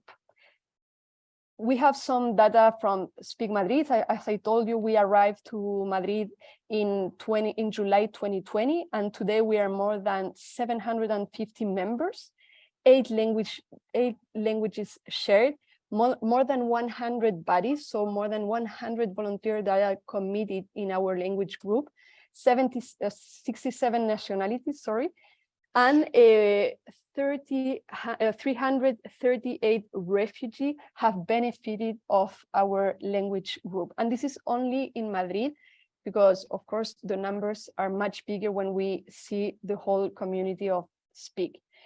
We have a strong team that it's there to help us. So we are 3 co-founders in Madrid, but we also have these volunteer people that they've been with us for a long time and make the work possible, like all the social media work. And then the central team, that is the team that is based in Portugal, in Lisbon, and it's always helping us to continue growing in Madrid. So just like if you are passionate about diversity and committed to making your city more inclusive, just contact us and we'll tell you more about how you can support us, because Speak is in 9 countries and 21 cities. Even if you don't see in the list your city or your country, you can reach to us and we will find a way, because there is a take Speak to your city model that you can bring to your own city. So just sharing like our social media and join us and share your word with Speak. So thank you very much. Thank you, Tania. Amazing project you have there. Love it. Thank you so much. Thank you very much. Ahora vamos a dar paso al proyecto de Cora Fascina, que tiene el nombre de Med Women. Adelante, Cora. Hi everyone, my name is Cora from Med Women, and it's a pleasure to be here with you. And before to start, I would like to ask a question. Are you familiar with accelerating programs that help women to get their ideas fulfillment, achieve high performance, productivity, and grow faster? We are Med Women, a non-profit organization of change makers and consultants, and we don't believe anymore in these kind of programs because 2 reasons. First, they put women into a lot of stress for very little results or impact over time. And then for all the women lead business we mentored, we saw only a few had survived. So we want to change this reality. And the last February, we hosted a co-creation event with different sectors and women from the entrepreneurial ecosystem in Barcelona, in which the community detected 4 areas of work: accompaniment, learning, data, and financing. The power of this experience was in asking to people directly what they need and how they need it. After this experience, we designed the roadmap addressing the first 2 needs, the accompaniment and learning, because we believe that these are the pillars.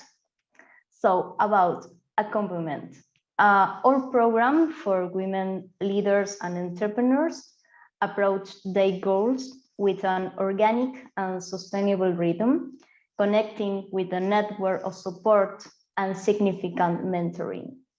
We don't want to be one more of the many accelerators and incubators seeking the fast track and automatization of personal and professional development, with proposals that do not recognize the structural needs of women. This program is designed with a holistic vision, and that cares for women's context and needs. And now we are looking for foundations and NGOs and partners that need programs to help women thrive in their entrepreneurships. About learning, we are creating a project management program with a gender perspective, facilitated by our community of humans. Leaders of innovation and programs and service specialists in female entrepreneurship in Barcelona. This program is one of the first to respond to real needs of women, promoting the creation of projects that integrate a vision of equality and equity.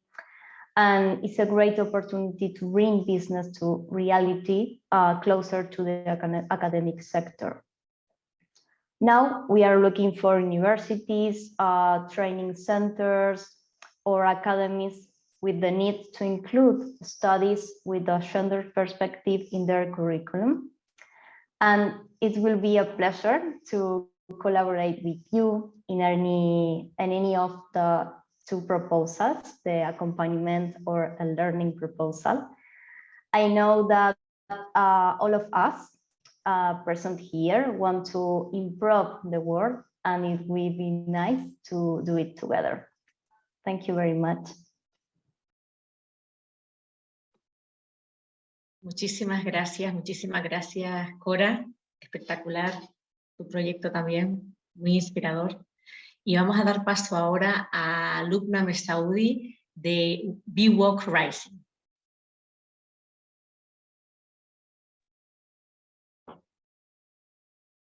Hello, everyone. Thank you for having me and for this opportunity to meet so many great projects and to be able to present mine. Before I start to present the project, I would like just to tell you who I am and how it started. So I am a social entrepreneur. I'm the founder of BWalk Rising. What that means, I will tell you shortly. Beforehand, I was an airline pilot. I have a degree in media science and philosophy, and also sound and video design. And as you can imagine, I've changed careers quite a few times. So I live in Germany, if you didn't know. And even though I've changed careers quite a few times in different settings, in male-dominated areas, in female-dominated areas, there was one pattern that was always similar, and that is the CEO level was always white male from middle class. So I saw myself restricted in my career. Not only was I most of the time the only woman of color in a white dominant space, I also saw that the CEO level was always male. And if there was a woman, there was a white woman from a middle class as a quote woman, just to have an alibi. So the structures were giving me limits. And that was the crossroads of my gender and my race. Of course, we all know the glass ceiling, but for some of us, it's a concrete ceiling to break. So my idea was to focus more on discriminatory structures and systems with an intersectional lens. And by that, I was researching and found out that Berlin has more than 150 co-working spaces, but none of these spaces are designed for women of color. There were only 2 that are designed for women, and but very elite. So the idea was born to create a safer space for not only women, but also trans, inter, and non-binary people of color. I will share my screen if possible. I hope you can see it. Yeah, we see it. Yes, okay. So, and what are we doing? We, or I, at the moment we are a team, so actually we, as I said, we are an co-working space, a nonprofit social enterprise for marginalized people that are facing intersectional discrimination. And by that, we promote social, professional, and economic advancement through a community.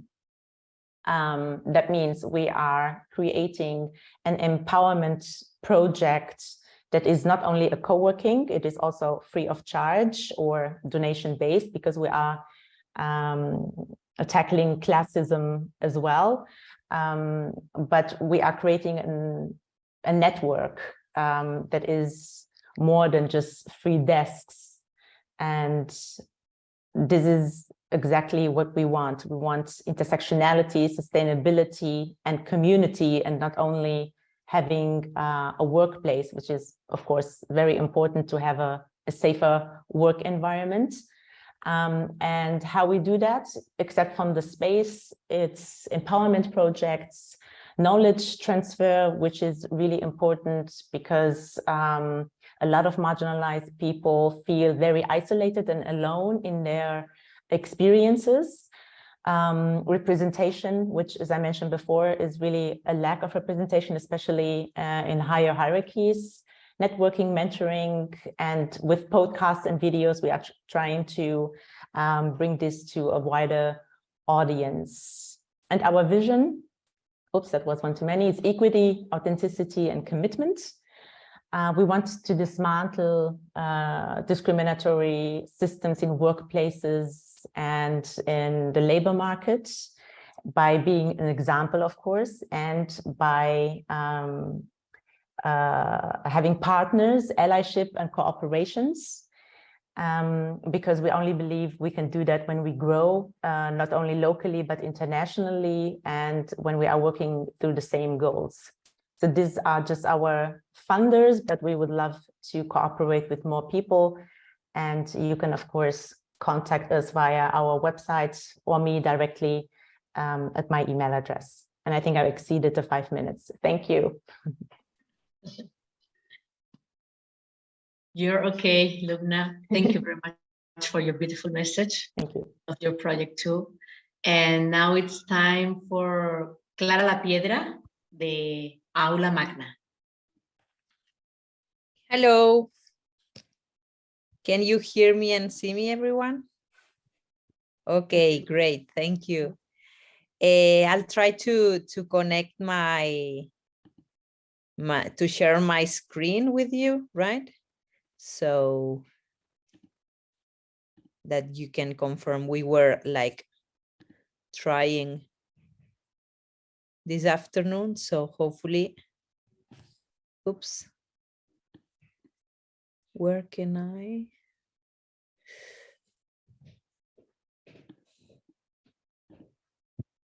Okay, can you see it? Yeah. Okay, great. Thank you, everyone. I have to say that I am amazed, first of all, because listening to my colleagues, and especially to Kuka and Cristina in the beginning, it's an honor to be here, and it's a pleasure. And I'm also like trying to make notes on the chats that you are writing here, because I can see so many women connected that really it's a pleasure. And to be in places like that today is one of the things that I love most about my job.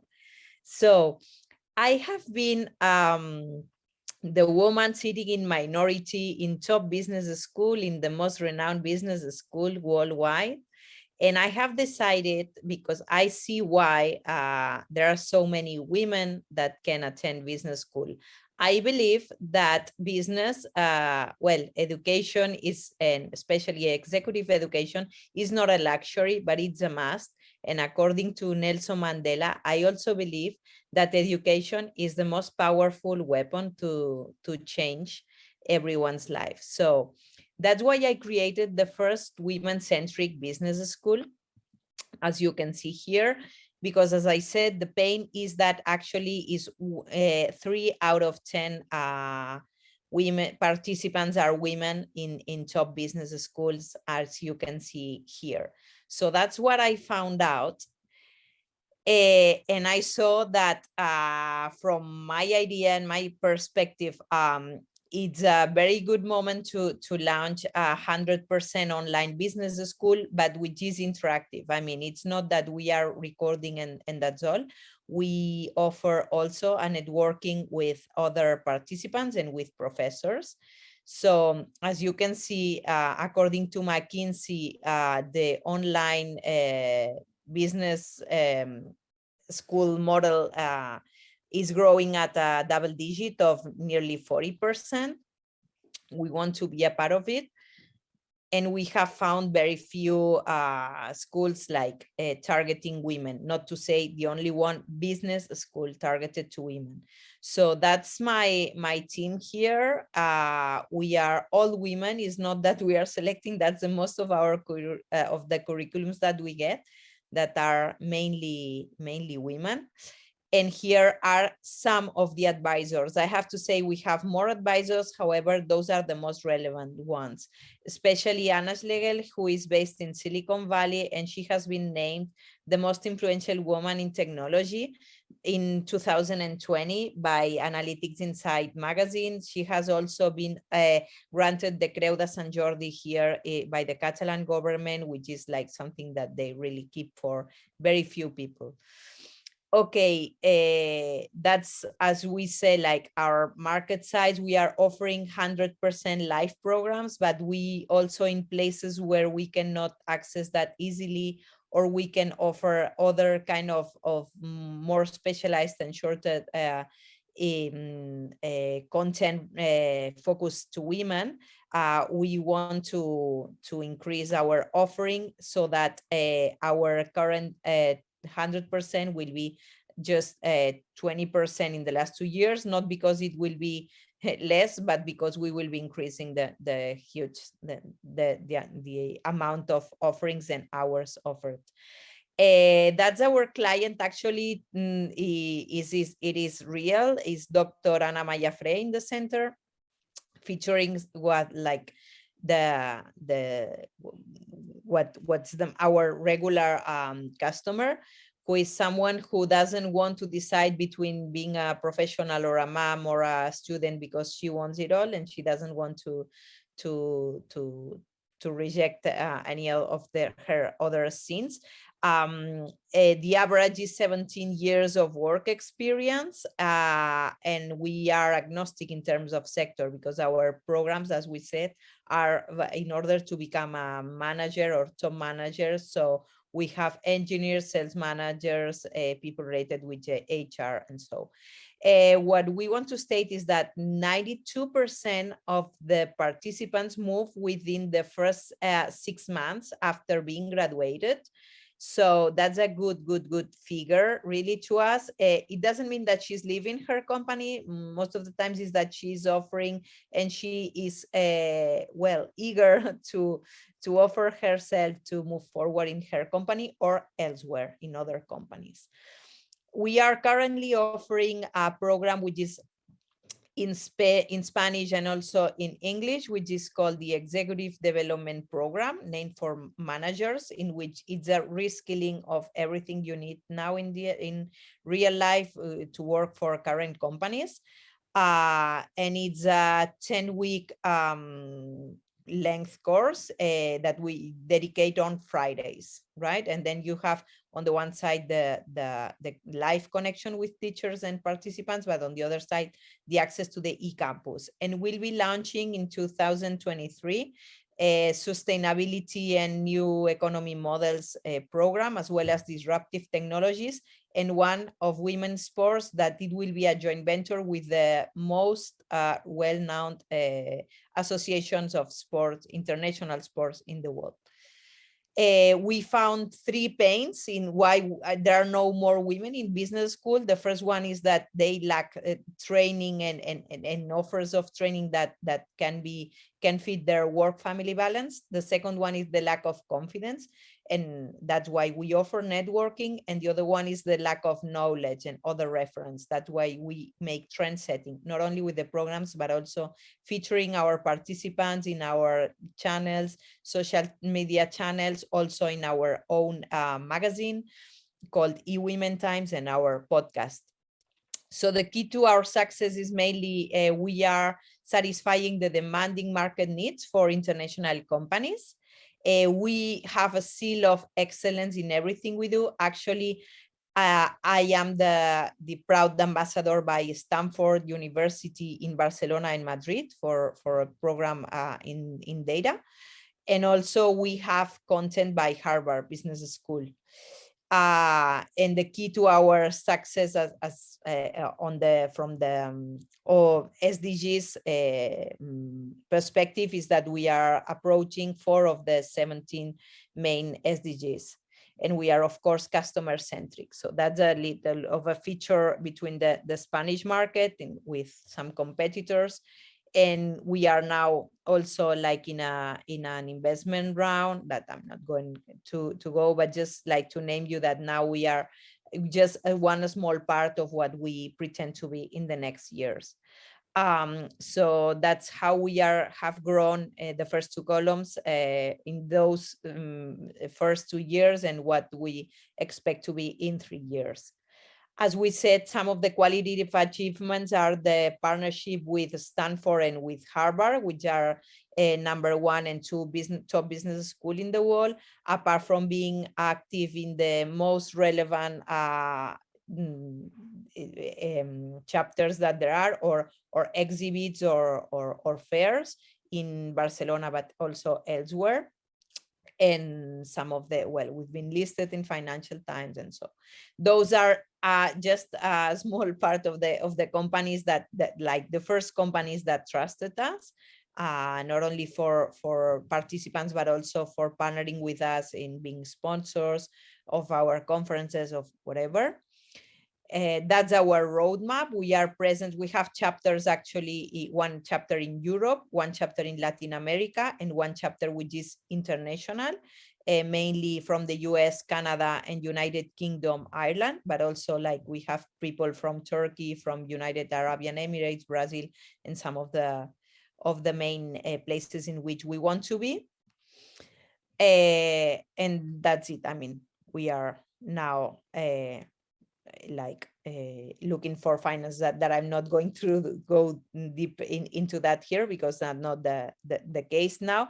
But yeah, we have seen the very clearly that we want to impact from the education industry, and we have found the reason why there are no more women applying to the main business schools, and that's why we are here making it accessible from everywhere. As long as you have a connection and some info, you can get there, and you can access the network of the other alumni that have been present in other cohorts previous to yours, and yeah, and that's us mainly. Thank you. Felicidades, Clara, qué maravilla, madre mía.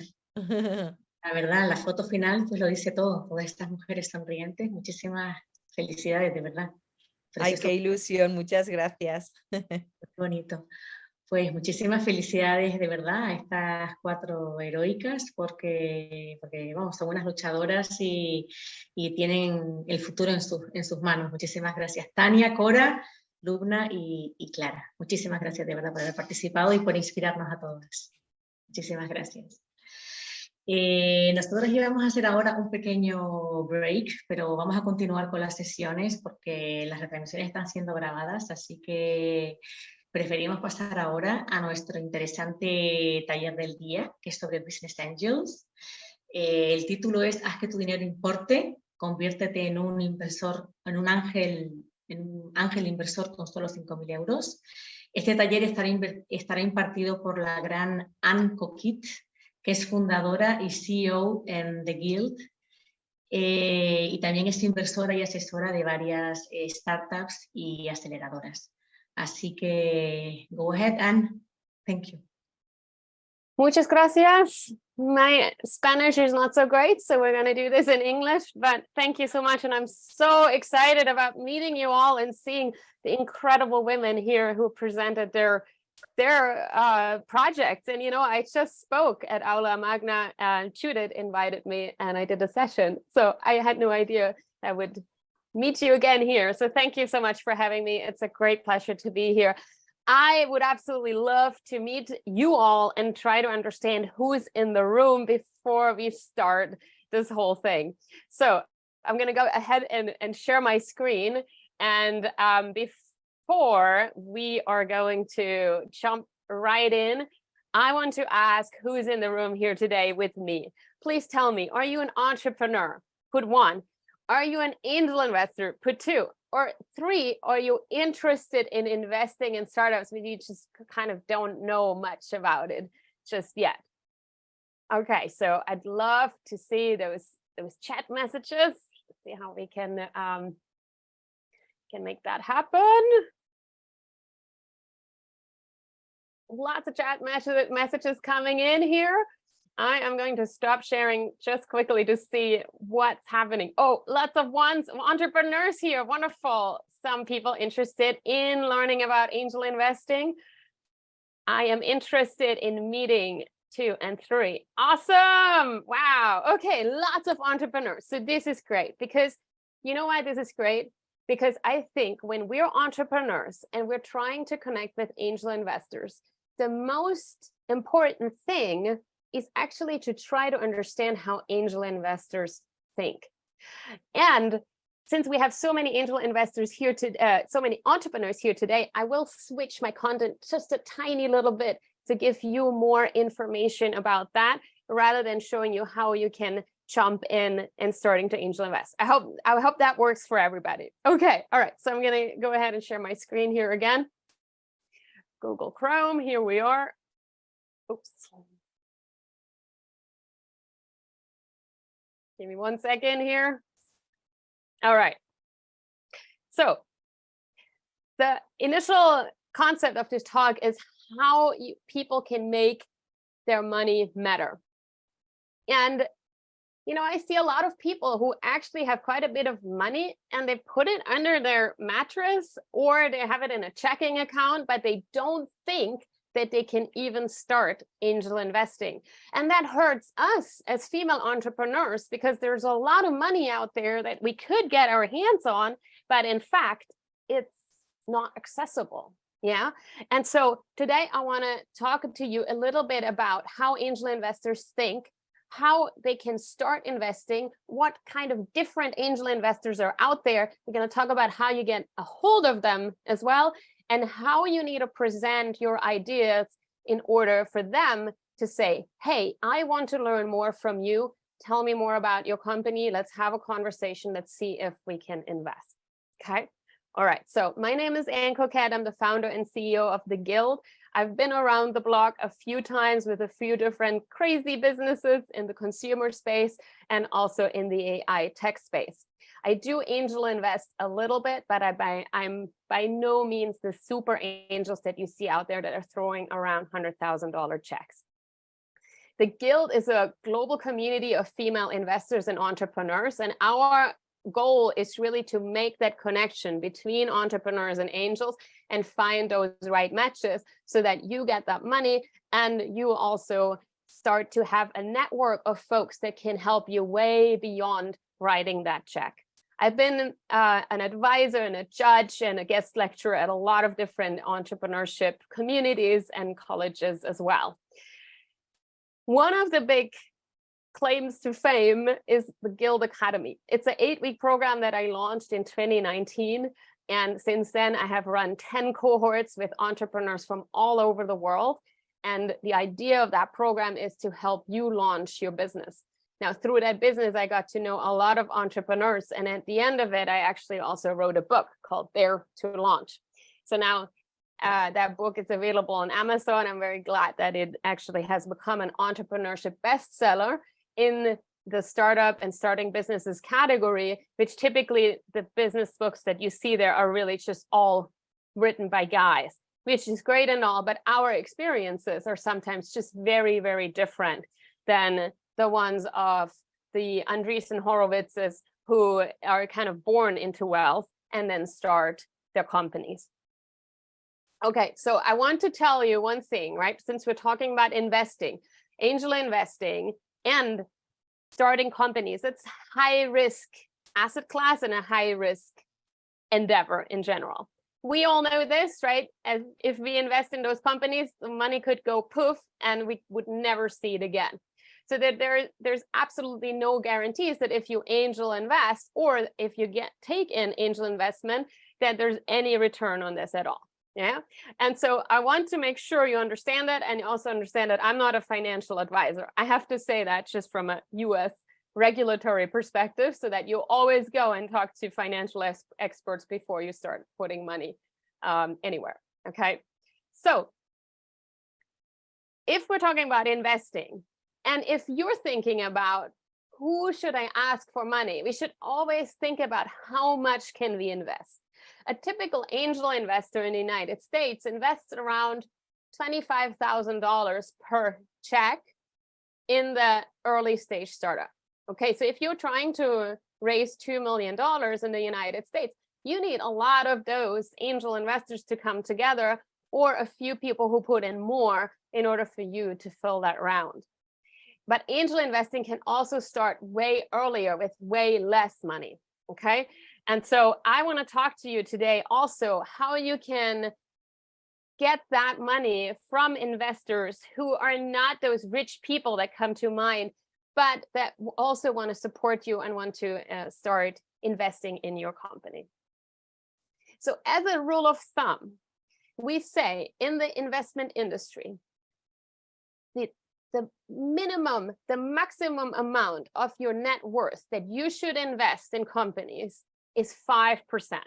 Okay, so you have cash in your mattress, you have cash in your checking account, maybe you have a life insurance and you invest in corporate bonds perhaps as well, and in government.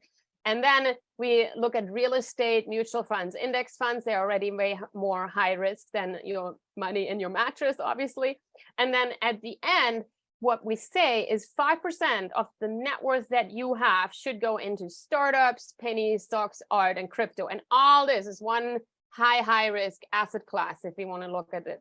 Yeah. So if you're talking to your friends who may have $100,000 net worth total, right, then you already know what is the maximum potential that they put into startups. But obviously, they're not going to write you one check and invest all that in one company.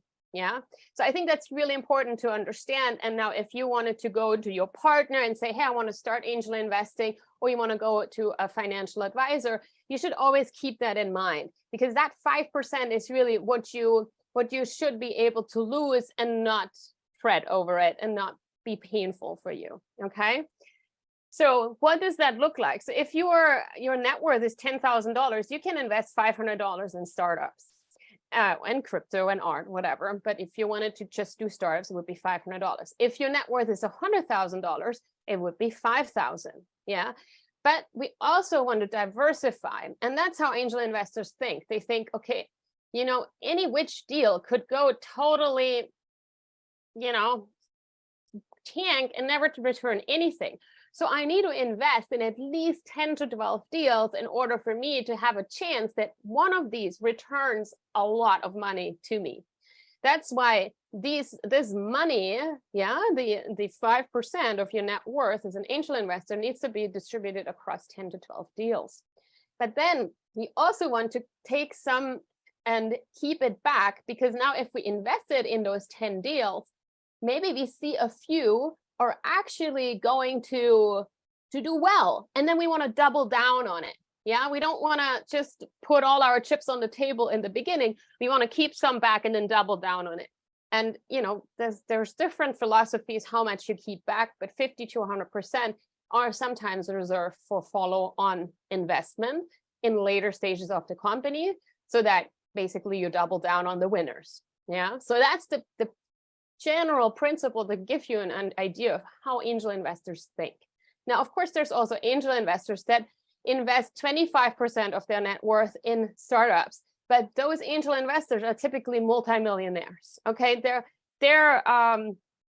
base level, their comfort is there. Like, they have more money to play with. Yeah, but typically this is what a financial advisor would tell you. Now, there is a difference between accredited investors and non-accredited investors in the United States. And it also is a principle that happens in different countries. I don't know in your country specifically, but it's something you could look up, and you could connect with the angel groups in your community to see what is it, right? So you can be an angel investor, an accredited angel investor, if you make $200,000 a year, or if you have a partner and you together make $300,000 a year or more, or you have $1 million in net worth, which is outside of your primary residence. So your house does not count into that. And the SEC, which is the body of regulation that put these rules in place, to say, okay, at that level, we think you do have some money that you can afford to lose, and we don't have to protect you.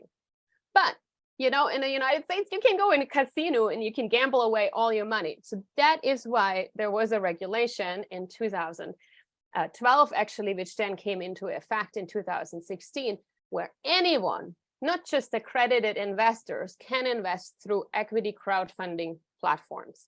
And those are the platforms like Seed Invest or WeFunder or Republic, where startups can put their deals up and say, hey, we want your money, and you can put smaller checks into it. And the platforms hopefully help us to find those angel investors that are actually not accredited necessarily, depending how you set that up as the entrepreneur, okay?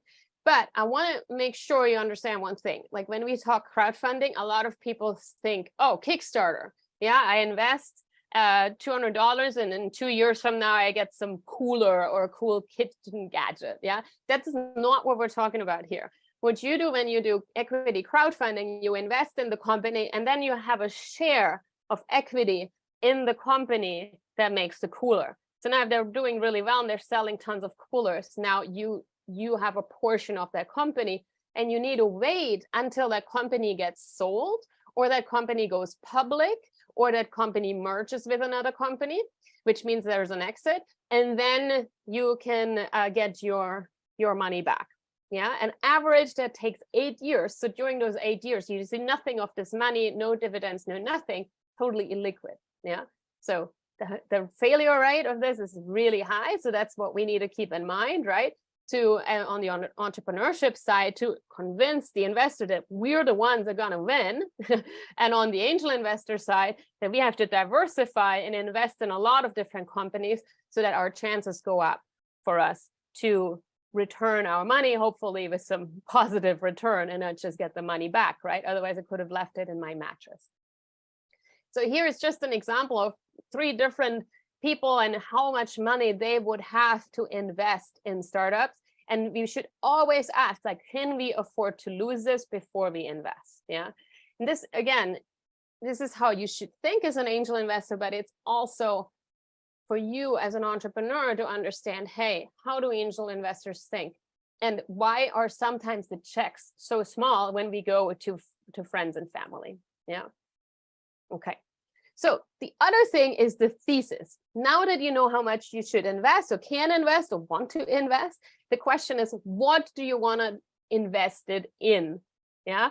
And so that's where, as an entrepreneur, you really have to align your expectation as well with the thesis of the angel investors, and also the venture capitalists that come later and invest in companies as institutions. Yeah. So typically an angel investor says not like, yeah, I invest in anything. They say I invest in something specific. They invest in a certain stage. They invest in a certain type of company. They invest in a certain type of team, perhaps as well. And they also invest in a certain type of vertical. Yeah. And so when we think about this, I want to jump to this one here first. This is kind of what the angel investors think about. Yeah, they want to, first of all, if you're thinking about angel investing, this is kind of the workshopable part of this talk here today. You have to think about why you want to invest first, right? Like, is this purely about getting as much money back in some time as possible, or actually do you want to invest in companies that you care about? Do you invest in people you care about, or is there a specific niche that you're really interested in or maybe familiar with that you think you can pick better winners than others? And that's the big why. Yeah. And if you're an entrepreneur, I would always ask the angel investors too, like, why do you invest? It should be part of their thesis. Then what kind of business do I want to invest in as an angel investor? Is it a high growth SaaS business, or is it a e-learning platform, or is it something that has to do with women, or is it one of the projects that we saw here, right? That it does something good in the world, but also has a potential return that may not be as big as others. And then we need to ask ourselves, which stage can we invest in? And that really depends on how big your check size is and how much money you have as an angel investor to invest. Because if you want to invest in really later stage companies, it's going to be really difficult because the companies at that point are raising a few $1 million, and they won't allow you to invest $5,000 in a Series A round, for instance. Okay, so it's really a good question to ask, which stage do you typically invest in? Now, stages in general, they're all over the place in terms of terminology, even in the investment space. Some people say, oh, this is friends and family. Some say pre-seed, seed, Series A, post-seed, pre-A, yeah? And so you have to really kind of ask the angel investor and ask yourself as an angel investor, okay, what stage of the company do I want to invest in? So I want to go back here quickly and show you the different stages. Yeah, so here are the stages, and they go down in maturity.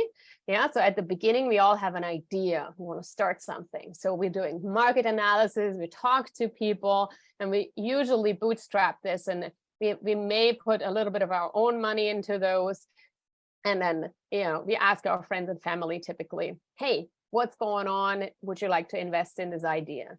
And then we get to the prototype stage. And this is kind of where the angels come in the early pre-seed rounds. These are $100,000 to $250,000 typically.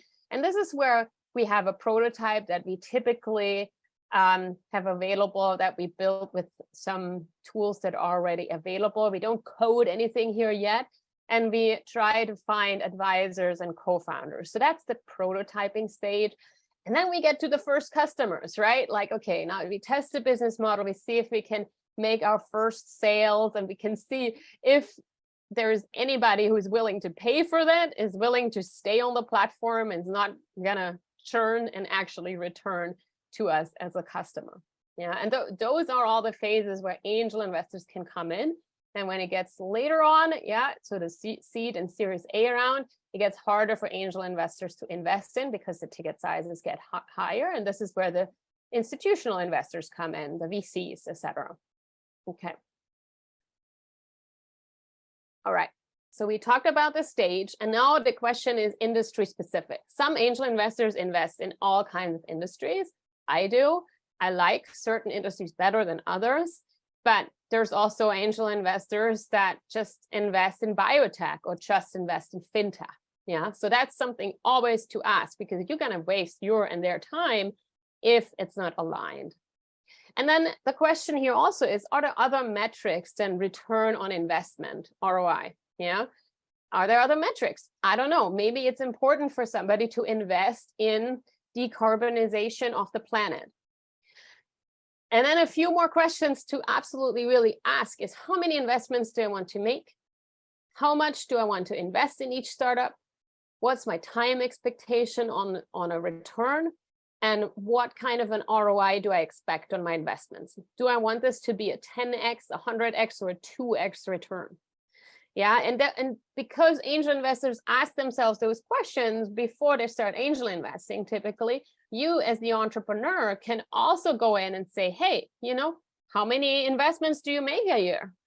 Is it 10? Is it 5? Is it 2? How much do you invest typically per startup? Is it $250,000? Is it $25,000? Like, you have a right to ask these questions because you want to know if you're spending your time and energy on the right angel investor who becomes a partner to you. Yeah, and time expectation, same thing, right? Like, do you think you're going to sell this business soon, or do you think this is going to be a business that is going to take decades to develop? Yeah, it's important for your own sake, but it's also important to talk to your angel investors and be sure that they really understand what you're thinking about. Okay, I'm going to stop sharing here for a second because I saw some comments coming in. I want to make sure we're all caught up and nobody is has any questions that we're not getting answered. If there's any questions or if it's too fast or whatever, please feel free to put it in the chat. Okay. Okay. Okay, I think we're good. Okay, let's continue on. So now that we have the thesis, this is kind of what I invest in. Yeah, I invest in underrepresented female founders and in products that I personally understand and care about with growth potential. Yeah, so this could be corporate social responsibility, digital health, sexual wellness, fintech, the maker space, and the pet market. That's what I love and what I think I understand. That's why I invest in it. I have a budget every year and it changes. So I write small checks, and I like to invest in equity crowdfunding campaigns that are smaller than $20,000 as in my contribution to it, so that I can spread around the love a little bit across the different startups. So my strategy is that I see deal flow obviously through my own network and my own company and then the guild, the Guild Academy. We have tons, like thousands of people who apply there. So I see their businesses, and I also take them through our 8-week program. And so at the end of the program, I really understand, or I think I understand, who has a good shot at making this happen. And then I'm also an advisor to the How Women Invest Fund, which is a great community out of San Francisco.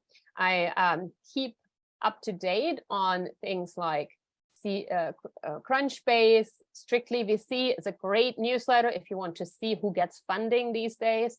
Launch is a great community, and I'm considering joining their fund as a limited partner. And then there's also venture capital firms like Forerunner, for instance, that are in the e-commerce space and sort of that consumer area that I'm really interested in, that I subscribe to their newsletters too.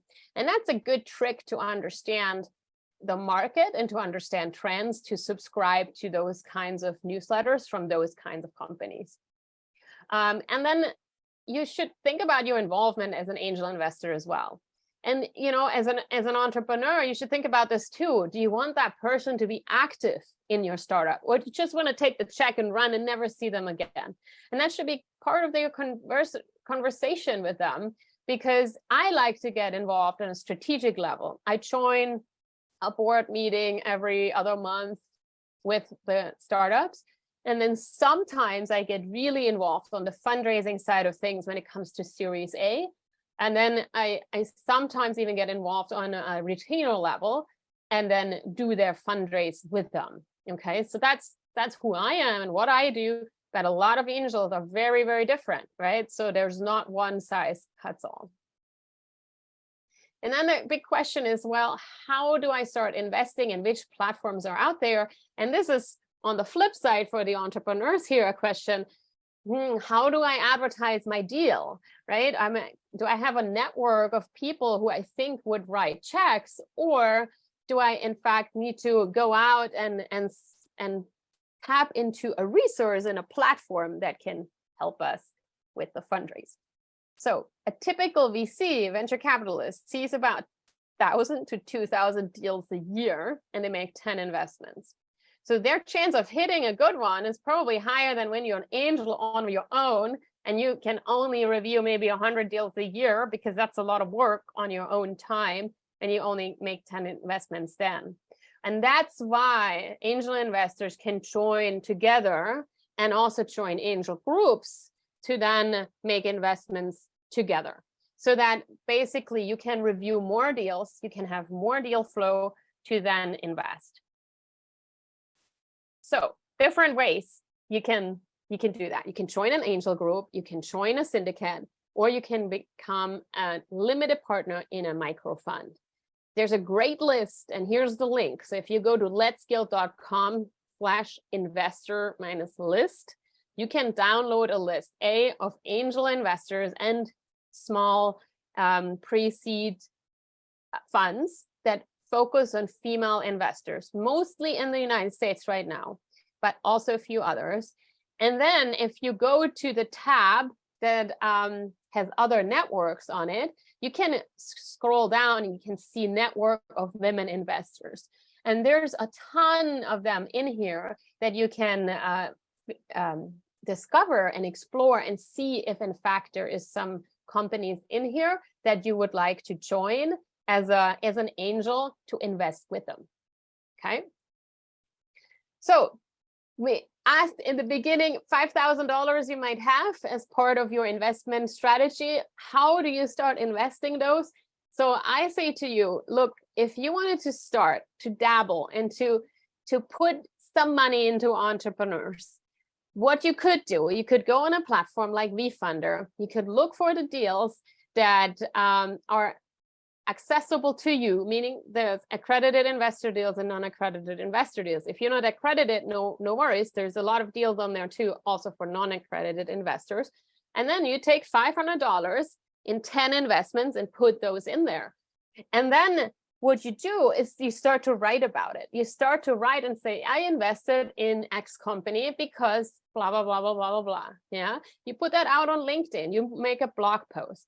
And so that's how you start to create your investment portfolio and your profile, which then can grow from there. Because it's so hard for investors, for women to break into the investment world. We have to take these micro steps sometimes, especially if we don't have tons of money, to start to build our portfolio and to be known in the industry as somebody who understands what we're doing. Okay, well, I know this was a lot of content already, and I'm actually not 100% sure how much time we have left. So I want to make sure we leave enough time for Q&A, but there is a whole part about due diligence and how we start to look at deals to understand if they're good. And I think that is really, really key for angel investors to understand, so that you're not just, doing this and saying, okay, this company I'll invest in, but you really understand what to invest in. And I wrote the book, Dare to Launch Mini MBA for First-Time Entrepreneurs, primarily for entrepreneurs to take the steps to get to the point where they can ask for funding. But what I realized as well is that a lot of angel investors really benefit from understanding which steps entrepreneurs go through, which are these steps here, a lot of different steps, and then to understand how do we ask the right questions to make sure that the entrepreneurs have actually done the work.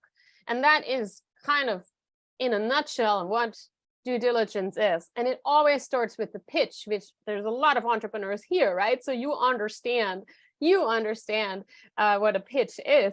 Right. And that's kind of what we're telling the investors in the pitch. We go through this entire presentation and tell our investors what is it, what we're working on, and why does it have a great potential for them to invest in. There's way more to that, but I know we only have so much time. So if you want to connect with me, please do so. I'm always on LinkedIn. You can also find me on my website. I can, we go through this here on this page.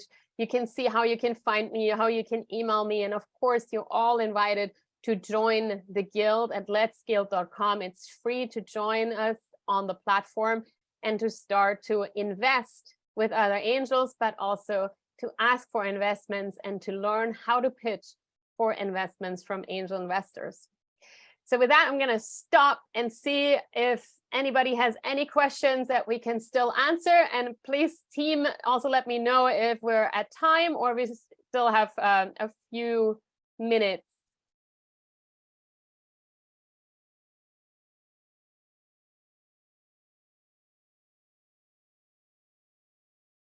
Somebody's saying the business model could help. Absolutely. Business model is a big one, and testing that as well. And then also understanding how the founders think about the business model is a really, really big one, right? Like, how do you think about taking the customer through that entire funnel? How do you think about creating awareness for your product? How do you think about creating something sticky so that you now can talk to the customer? How do you then create a whole new piece of content that makes them buy from you? And then how do you engage them so that they don't churn or return your product and keep referring you? Yeah, that's the pirate funnel. And all those concepts, I think they're so important for us to understand as entrepreneurs, and for us to understand as angel investors. Do the angel investors on your platform invest in Africa? That's a really good question. We do not have a focus on Africa, but I know there is 2 entrepreneurs in our network, not entrepreneurs, investors in our network that have some organizations that either teach entrepreneurship or look for opportunities. One entrepreneur is focused on Togo specifically, and then another one is, I believe, in Tanzania. Typically, angel investors in the US like to focus on US businesses. Why is that? Because the legal framework is easier. Now, doing business with Togo and Tanzania and Germany and Belgium and Portugal, that would be very difficult to manage, especially when you only write $25,000 checks or $5,000 checks, right? Then probably legal fees would would already be more than what you could invest, right? And I think that's something to think about. That's why you should always stay kind of local, but equity crowdfunding platforms, I believe also some of them allow you to invest in a bigger geography. All right, well, thank you so much for all the kudos here, and muchas gracias. And I'm just so honored that you invited me to speak here. And please connect with me on LinkedIn. I'm really approachable there, and would also love to set up one-on-ones with you if anybody has specific questions. Thank you. Thank you so much, Anne. You have been very inspiring to us. I want to be a small angel investor too now. I mean, you catch me now. So thank you very much again. Nosotras continuamos ahora con una charla sobre diversidad e interseccionalidad. Cuáles son los beneficios y retos en la empresa, y en esta charla participan 2 grandes. Una de ellas es María Colom. Ella es responsable de fotovoltaica descentralizada en ENGIE y presidenta en LB Talks. Y la otra es Noelia Mansilla, ella es ejecutiva internacional de las industrias química y agrícola. Adelante. Muchas gracias, Pino, y muchas gracias por esta invitación a esta charla. La verdad que también nos hemos quedado, seguro que hablo por Noelia, súper impresionadas con la charla anterior. O sea, mientras voy preparando la presentación, vamos, yo también tengo ganas de invertir en cuanto acabe la nuestra. A ver, disculpad, a ver, compartir pantalla. Perfecto. ¿Veis la pantalla? ¿Veis mi pantalla? ¿No? Sí, perfecto. Sí, sí, perfecto. O sea, puedes poner en modo presentación, sí. Quizás. Ahí va. Ahora estamos. Perfecto. Nada, lo que decía, muchísimas gracias. Nada, empiezo presentando a Noelia Mansilla, que está aquí conmigo hoy en esta pequeña charla. Noelia Mansilla es una química vocacional con más de años de experiencia ejecutiva conjunta en la industria química y más recientemente en el sector agrícola. Noelia, como veis en los próximos 15-20 minutos, es una líder súper apasionada que posee una vasta experiencia internacional en la gestión de equipos, en la corporación corporativa, en las empresas familiares, pero también en el capital privado, y siempre con el foco puesto en proyectos de transformación y gestión del emprendimiento como denominadores comunes. Después de haber dirigido equipos internacionales desde 5 países, España, Suiza, Alemania, Francia y Países Bajos, y con una reconocida expertise haciendo negocios en las regiones DACH, Europa del Sur, Benelux y África, no le entiende como nadie el valor que aporta la diversidad en la creación de equipos y relaciones de trabajo altamente efectivas. Muchas gracias, María, por esa presentación y muy agradecida también a la oportunidad que me brinda Heroikka y el Women Impact Summit de dirigirme a todas vosotras. Mi querida Verónica Sosa comentaba que es casi con mucho orgullo que es la segunda vez que participa y yo espero que le podamos ir a la zaga y que nos queráis invitar alguna otra vez. Diversidad e interseccionalidad, retos en la empresa. Dejadme deciros en primer lugar que ni el tema elegido ni la foto que estáis viendo ahora mismo en la pantalla es casual. Desde que soy adolescente colecciono miniaturas de globos terráqueos. De hecho, la foto que veis es de mi colección. Tengo 95 pequeños globos terráqueos y esto es debido a mi pasión por el planeta en 2 vertientes. La que tiene que ver con la naturaleza y con la preservación del medio ambiente, que es un tema que a mí personalmente me ocupa y preocupa mucho, pero que no es el tema de hoy. Y por otro lado, la diversidad humana. Las personas que componen este planeta y lo diferentes que somos en la sociedad y en las empresas. Tampoco es casual que esté haciendo esta charla hoy con María. Dejarme, de hecho, lo primero de todo que os presente a María un poquito más. María Coloma, además de ser una reconocida experta en el sector fotovoltaico, que ha sido directora de proyectos en la Unión Fotovoltaica Española y que ahora mismo tiene un puesto importante dirigiendo el equipo de Decentralized Photovoltaic Energy, pues además de todo eso es la presidenta del Bitox.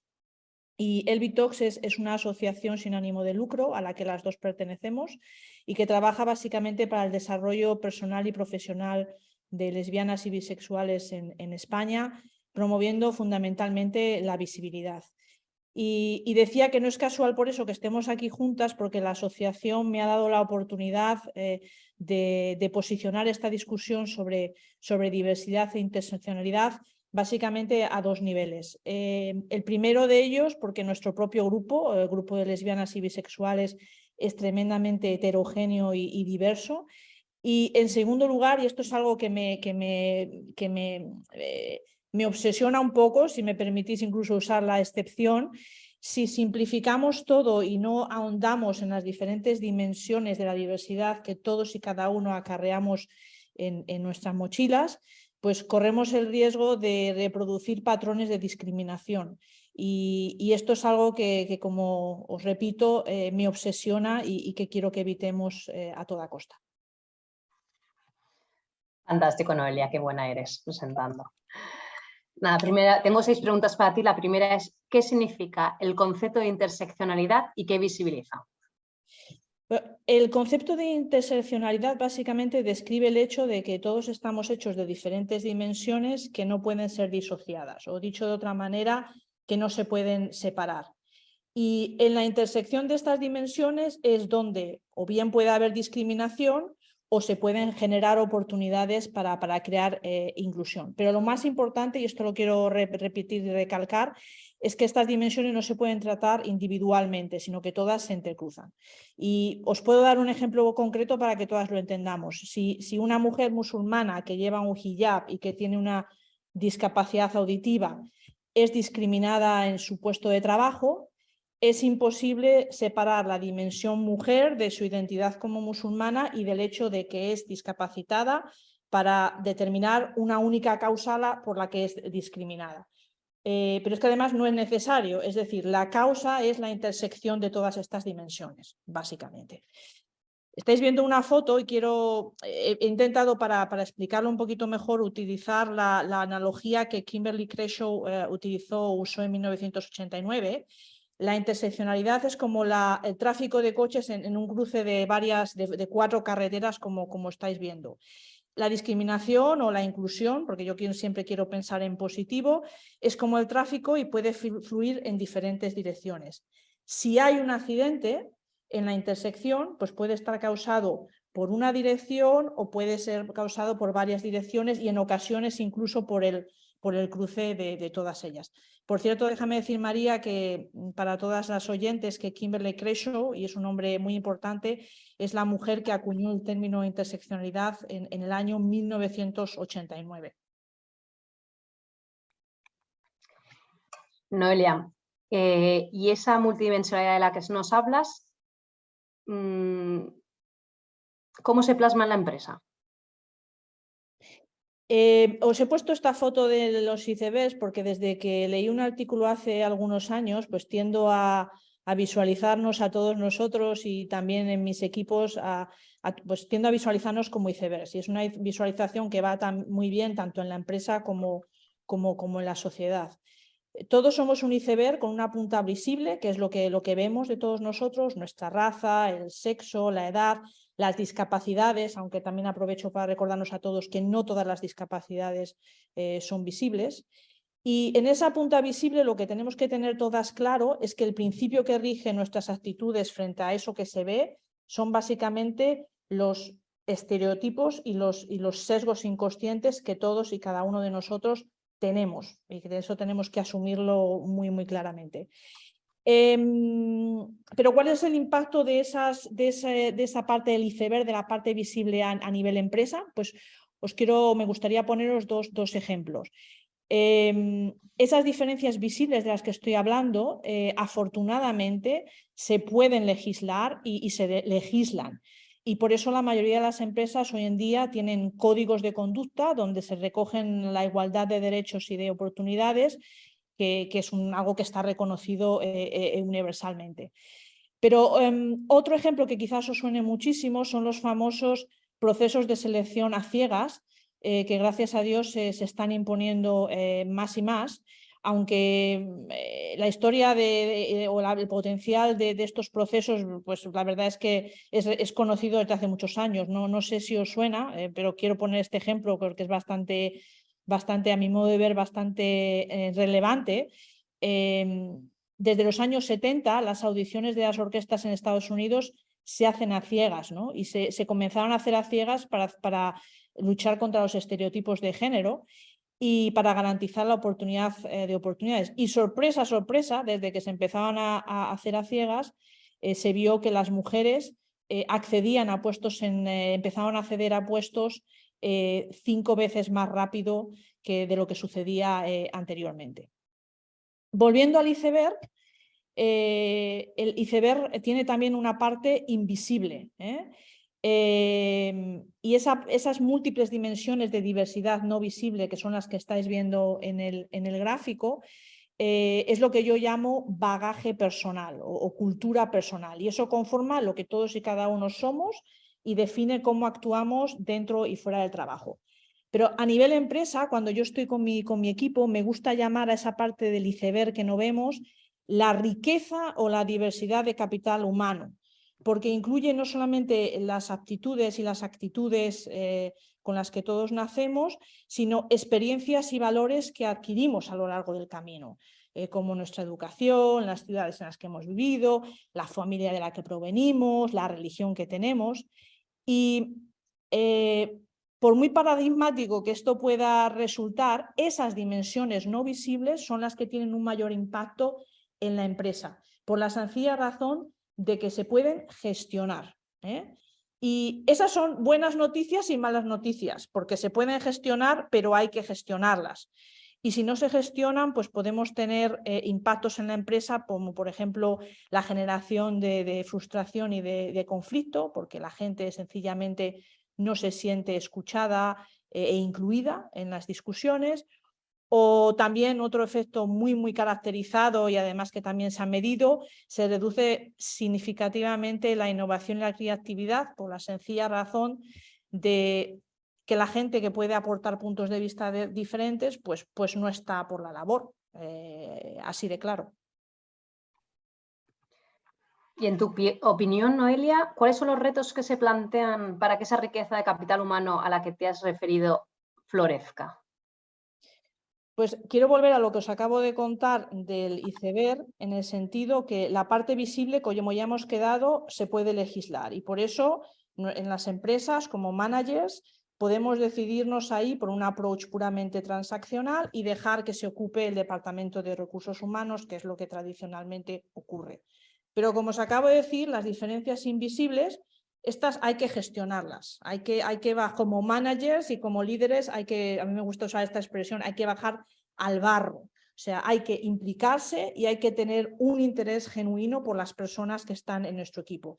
Y por eso, volviendo a tu pregunta, María, el reto principal y de la forma que yo lo veo, incluso el prerequisito, es que haya liderazgo inclusivo y liderazgo consciente. Este es un liderazgo en el que el líder está abierto a las diferencias, pero no en el sentido sencillamente de aceptarlas y de respetarlas, sino de querer entenderlas y usarlas para crear valor. En este tipo de liderazgo, el líder no es solo el que inspira, el líder se deja inspirar por otros. Muy importante, en el liderazgo inclusivo se valora, se respeta y se apoya al empleado y a la persona. Y esto no es karaoke, como a mí es realmente una línea roja. Y lo más importante quizás, aquí el líder tiene la responsabilidad de crear una cultura de seguridad psicológica, de manera que todo el mundo pueda ser quien es, no se sienta juzgado y no tenga miedo a sufrir ningún tipo de rechazo. El reto, aparte de todo este rollo que os estoy contando, es lógicamente identificar y permitir el acceso a los puestos de responsabilidad a líderes que son así, o sea, a líderes inclusivos, porque esta es la única manera de que la interseccionalidad genere valor en la empresa y no genere discriminación. Pero aparte de identificar y del acceso, hay otro punto que quiero realmente mencionar, que es que también hay que equipar a los líderes. ¿Qué quiero decir con esto? Hay que alejarnos un poco todos de este concepto del jefe o del líder como si fuera una supermujer o un superhombre que todo lo sabe y que todo lo puede. Es muy posible y está pasando, a mí me pasa en muchas conversaciones, que el nuevo líder no sea perfecto, que no tenga respuestas para todas las preguntas, que no sepa en algunos casos cómo lidiar con esta multidiversidad de la que yo estoy hablando, porque es complejo. Pero el líder inclusivo, lo que sí es muy importante es que esté abierto a equiparse, que esté muy abierto al long life learning, o sea, al aprendizaje continuo, y tanto a dar como a recibir coaching. Por eso digo, equipar es absolutamente fundamental, equipar y equiparse.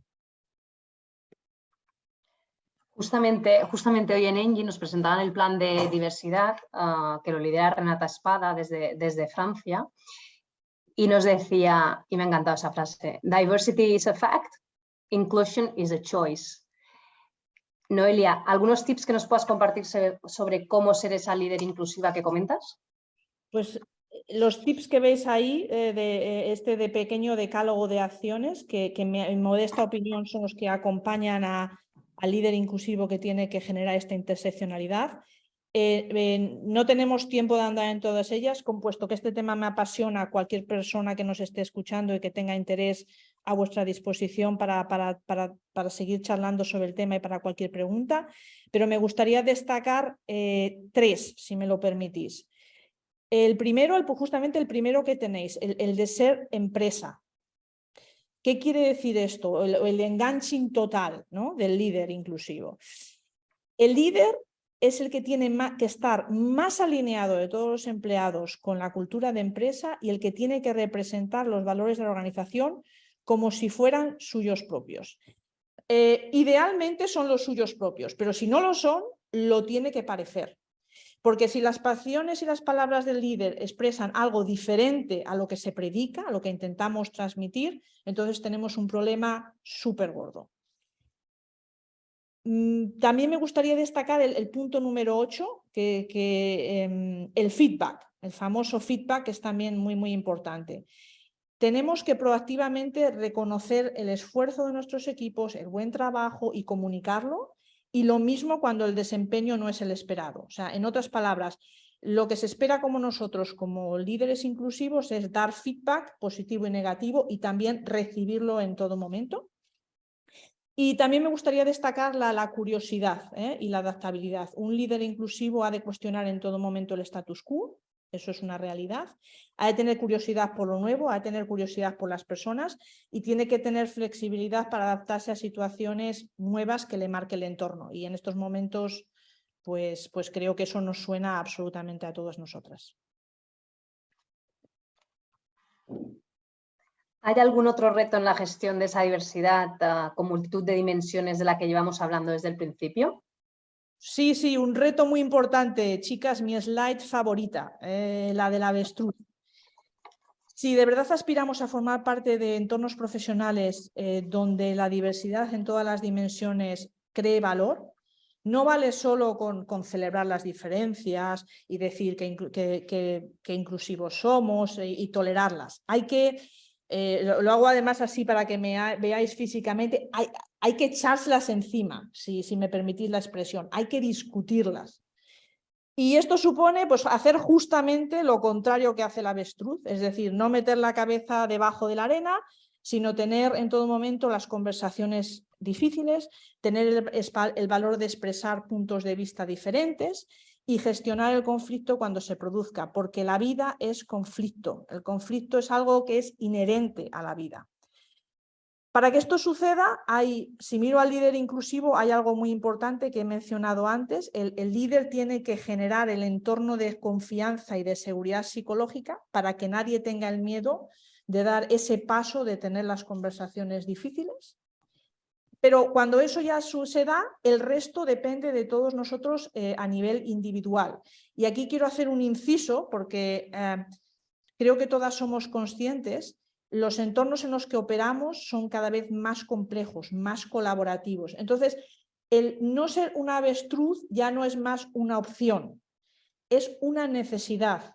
Va a ser básico para el desarrollo personal y el éxito profesional. Tenemos que aprender a tener conversaciones difíciles y a gestionar conflictos. Hace unos días he tenido el placer de conocer personalmente a George Reiser, que es un profesor de liderazgo muy reputado en el IMD y que básicamente todo lo que ha aprendido ha sido como negociador de rehenes y psicólogo de la policía, para que os hagáis una idea. Y tuve una conversación muy difícil con él y saqué unas cuantas enseñanzas que quiero compartir con vosotras. George decía que él ha visto en su vida más rehenes emocionales que rehenes con una pistola en la sien. Y comentaba, cuando estamos en estas conversaciones, la tendencia natural de todos nosotros es a ser rehenes de miedos, de culpas, de cosas de las que nos arrepentimos, de expectativas que presuponemos se tienen sobre nosotros. Pero esto es justamente lo que tenemos que evitar. Tenemos que ir a estas conversaciones y en general posicionarnos en la vida no como rehenes. O sea, evitar comportaros, por favor, como rehenes. Lo segundo que decía el bueno de George es put the fish on the table. O sea, creo que todas entendéis esta expresión, pero en castellano, el pescado cuando se guarda se pudre y cada vez huele más y peor. Entonces no hay que guardarlo, hay que tener el valor de poner el pescado sobre la mesa y de plantear cualquier tema por difícil que sea. Hay que ser curiosos, vuelvo a la curiosidad, y explorar vínculos y cosas que tengamos en común hasta con el peor enemigo o con la persona con la que tengas menos afinidad, porque siempre tenemos cosas en común. Y lo último que decía el bueno de George es que cuando estamos en estas conversaciones no tenemos que pensar en buscar la victoria, sino en avanzar en una solución para salir del bucle, porque estas conversaciones siempre son bucles. Y yo siempre pensaba cuando nos decía esto, no sé si os ha pasado, a mí me ha pasado y todavía me pasa muy frecuentemente, que al escuchar a la persona que nos está hablando, no estoy pensando en lo que no estoy escuchando lo que me está diciendo, sino estoy pensando en mi siguiente argumento. Eso es lo que tenemos que evitar. Escucha activa y escucha intensa del que tenemos enfrente de nosotros. Gracias, Noelia. Última pregunta por mi parte. Pino nos dirá si hay más tiempo para preguntas del público, pero aquí va la última. ¿cuáles son los puntos clave que te gustaría finalmente compartir con todas nosotras? Pues mis key takeaways los estáis viendo en la presa ahí delante, pero os los voy a intentar explicar. Somos icebergs. En todos nosotros hay mucho más de lo que se percibe a simple vista. Hay una diversidad visible, hay una diversidad invisible. Como hemos dicho, todas estas dimensiones de diversidad se entrecruzan y conforman, y esto quiero estar, la riqueza de capital humano con la que cuenta una empresa, y por eso hay que gestionarlo. En segundo lugar, el liderazgo inclusivo y consciente es el único motor y será el camino para generar inclusión y cambio en esta sociedad. Y yo apelo a todas vosotras para que tengáis el coraje de ser esas líderes y tengáis el coraje también de pedir a vuestros jefes y a vuestros líderes que lo sean si no lo son. Y en tercer lugar, por favor, a toda costa, evitar ser avestruces. De verdad, os lo pido. Y si lo sois, pedir ayuda para intentar no serlo y para intentar no comportarnos como rehenes emocionales, porque no hay nada malo en ello. Todos somos rehenes de algo. Yo lo descubrí en mi conversación con George. Hay que aprender a tener esas conversaciones difíciles y hay que practicarlas casi como si fuera un deporte. Y con esto, pues María, por mi parte acabaría, no sin antes, y permítemelo porque creo que el tiempo es muy corto, pero de verdad súper encantada, cualquiera que tenga una pregunta, conectarme por LinkedIn, más que encantada de agrandar el network y de tener conversaciones difíciles o no difíciles con cualquiera de vosotras. Muchas gracias, Noelia. Yo creo que vamos a aplicar todas tus enseñanzas a nuestros equipos. Yo la primera he ido tomando notas. Ya mira, Pino, si esto se queda grabado. Muchas gracias, Noelia. Muchas gracias a vosotros y gracias, María, por las preguntas.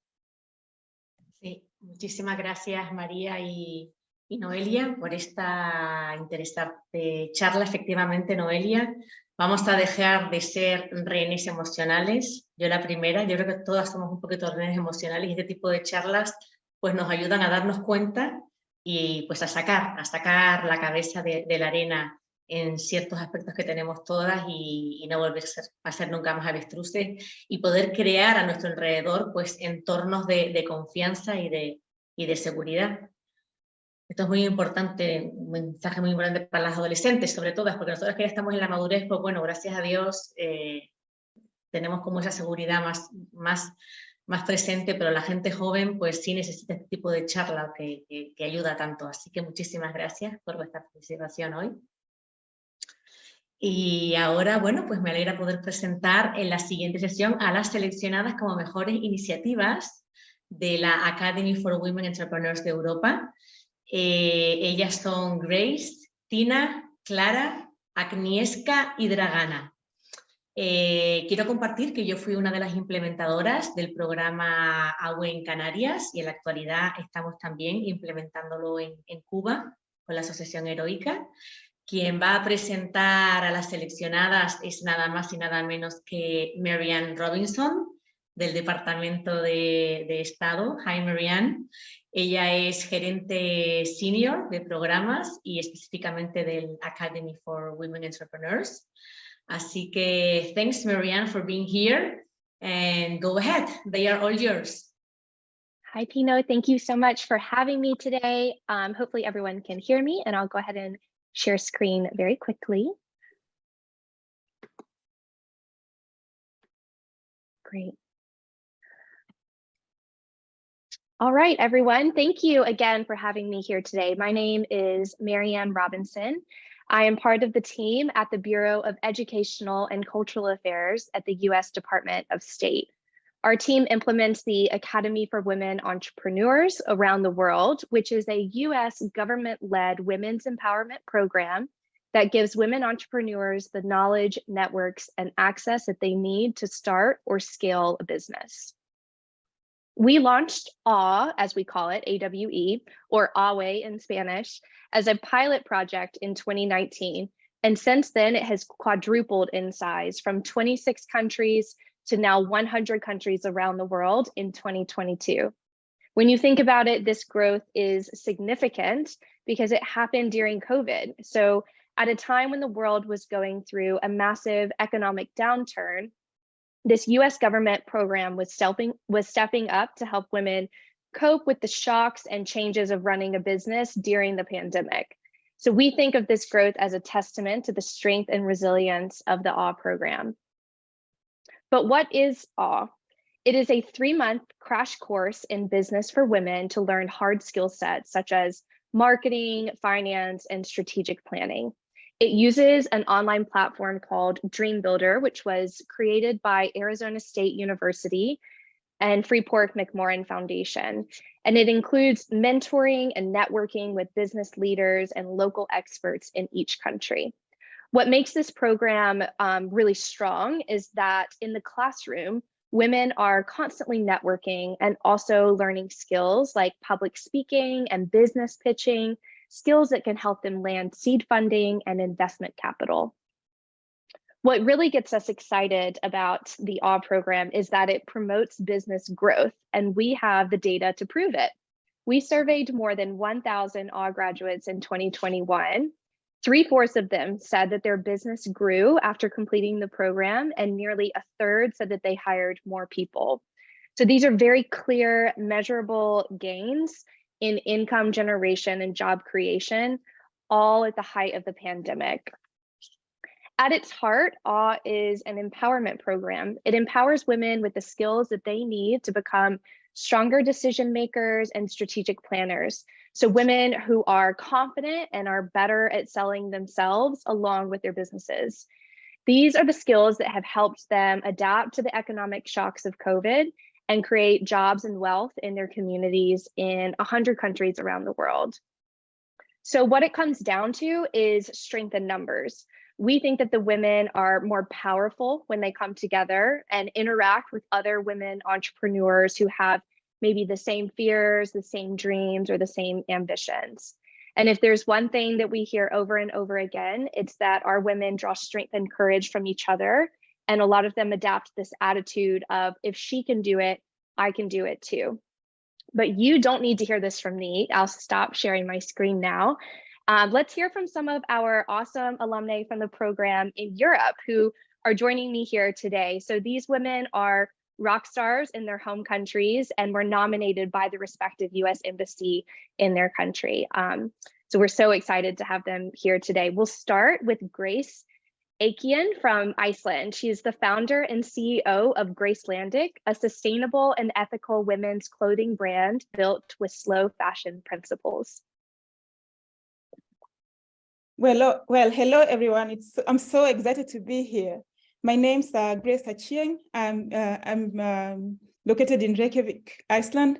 I'm the founder and CEO of Gracelandic Limited, which is a slow fashion women's clothing brand dedicated to creating timeless, elegant, and versatile pieces to the empowered woman.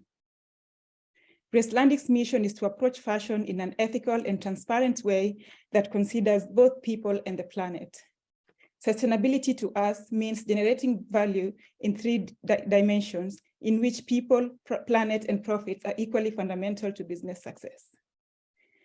I fell in love with fashion at a young age. I come from a humble background with my roots in Kenya. When I was 6 years old, my aunt bought me a dress that made me feel seen and powerful. In that moment, I felt, for the first time in my life, I felt like I had the right to exist and to be seen. So I've always been obsessed with fashion. And I feel like it's my life's mission to help women around the world to feel seen and invincible through fashion. Because I dared to start my dream, today I can say that some of my customer base include, among others, the First Lady of Iceland, seen here on the right in Gracelandic pants alongside the Crown Prince of Denmark and our president. And on the left is our Minister for Foreign Affairs, Thordis Kolbrun, in our silk jumpsuit while meeting First Lady and President Jill and Joe Biden. Why sustainable fashion? Fashion is the second most polluting industry in the world besides aluminum, responsible for creating 10% of world's carbon emissions and producing 20% of world's water waste. Did you know that it takes 700 gallons of water to produce one cotton shirt and 2,000 gallons of water to produce one pair of jeans? When fashion business is done right, it can be transformative for the people behind the clothes and the environment. Sustainable production is also on my mind because the cheap products and materials we get rid of here in the West are sent to Africa. Apart from the fact that it kills independent production of clothing in Africa, this is not charity, as you like to call it. This is business, allowing the fast fashion industry to keep producing unhealthy amounts of production runs using toxic chemicals and harmful that are harmful to the people making the clothes and their environment, and creating man-made voids that to the fashion consumers that can never be filled. And the majority of the fashion consumers are women.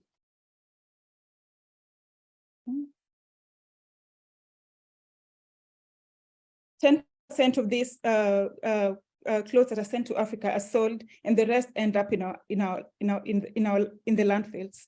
I encourage you to watch the True Cost documentary on YouTube to learn more about what the dark side of fashion and why we must make change now. At gracelandic.com, we write monthly blogs as well to educate our customers about sustainable fashion. I encourage people to sign up to receive our newsletters and our blogs. Our ethical approach to fashion. We engage in smaller production runs, creating only what we need, creating small batches of only what we need with less excess stock. We aim to waste as little materials as possible and repurpose it whenever we can, creating accessories from scarves that would otherwise be discarded. Unfortunately, the sustainable fashion industry gets natural fibers are considerably expensive to acquire. Also, Gracelandic produces not only goods, we also educate about environmentalism and what we can and how we can all contribute to a safer and greener planet. To continue this path, we will need funding. In fact, sustainable fashion industry should be prioritized when it comes to funding.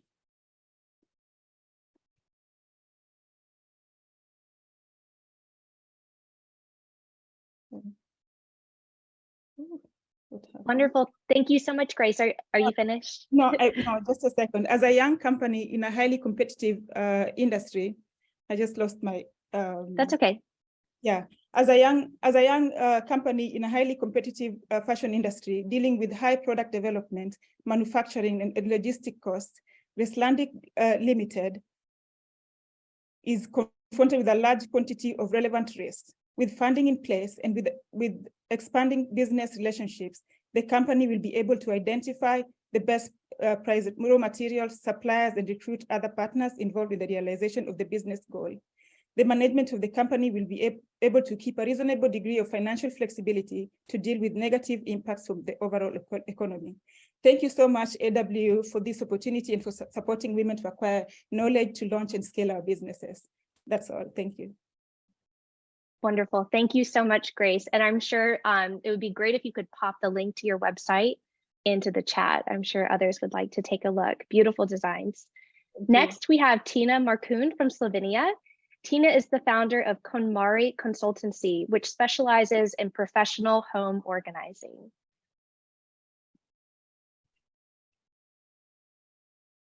Tina, are you able to come on screen? Yes. Yes. Great, we can hear you. Hello, everyone from Slovenia. My name is Tina Markun, and I'm honored to be one of the panelists at this wonderful event and to have this opportunity to share my story. I will just open the presentation.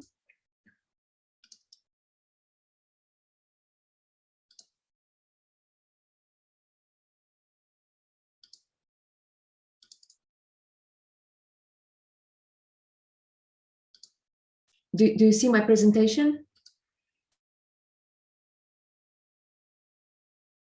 Yes, it's pulling up now. Okay.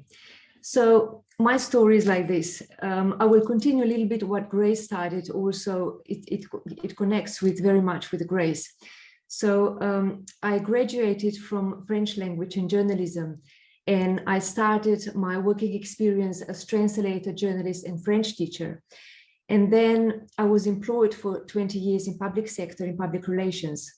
But I have always had this passion for interiors, how to make spaces, homes, and working space nice and comfortable for living and working. And then I came across the book, The Life-Changing Magic of Tidying Up, written by the Japanese Marie Kondo, about holistic approach, how to organize our homes. So I read this book, I completely reorganized our home, and I did a course to become consultant. And then something interesting happened. As the approach of tidying the house is to keep and surround yourself just with items that spark joy for you, I realized that my job didn't spark joy anymore. And then I started to organize people's houses. I became consultant, first like beside my full-time job. And then I came across to this program, Academy for Women Entrepreneurs, promoted by the Embassy of the United States in Slovenia. So I applied to this program and I started the journey to this, my own business. And the program gave me a lot.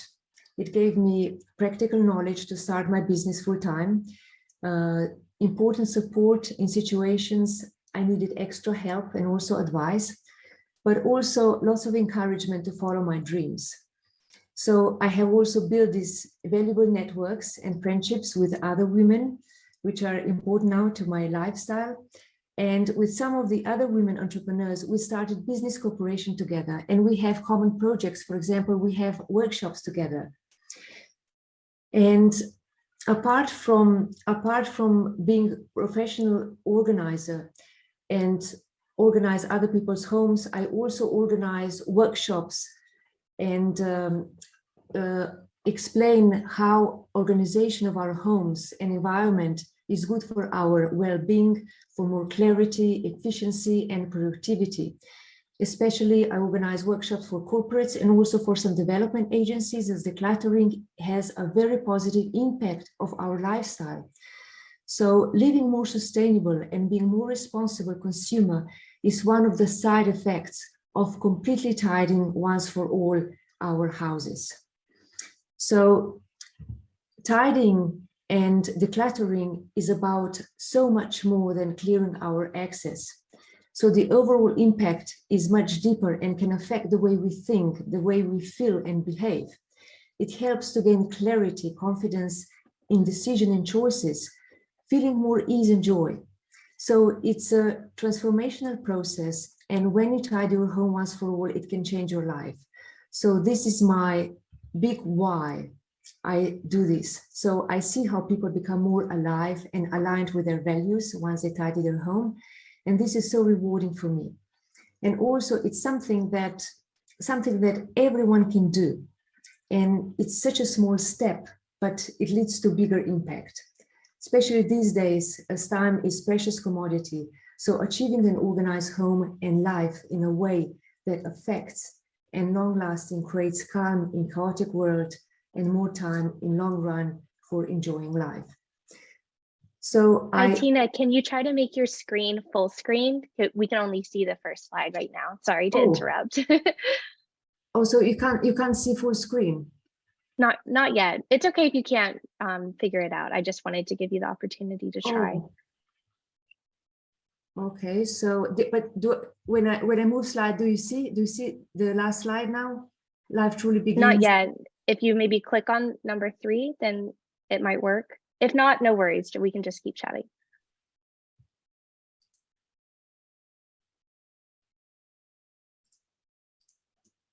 Does it work now? There we go. Yes, looks great. Okay, great. Sorry to interrupt. Yes, thank you for reminding me because I can't see what's projected. So I absolutely love what I do, and I truly believe that everyone deserves a home that works for them. So a place to fully recharge and relax. So I'm learning every day, and being entrepreneur is for me a big opportunity for growing as a person. So it's a small thing, but it has big impact for individuals, communities, societies, and also wider, for better quality of living and even for less negative impact to the environment. Because as I already mentioned, we become, after we tidy our house, very responsible consumers. So of course, there are also challenges. So in terms of my personal challenge was, of course, to start from zero as being employed for 20 years. But business challenge is that a lot of people underestimate how big impact our homes and our working environment have on our lives, and thinking that organizing home is not so important. So lots of awareness needs to be done. And this is why I like to talk about this topic. I write, I prepare workshops and motivate others to tidy their homes and offices to live lifestyle they want to have. Because our homes and things we are surrounded every day do have impact on our lives and an important foundation on our well-being. And I can see it every day, it is transformational. So thank you for your attention. Thank you so much, Tina. I think I need to bring you to my apartment here to help me organize. We could all use a little bit more of that. Thank you for joining.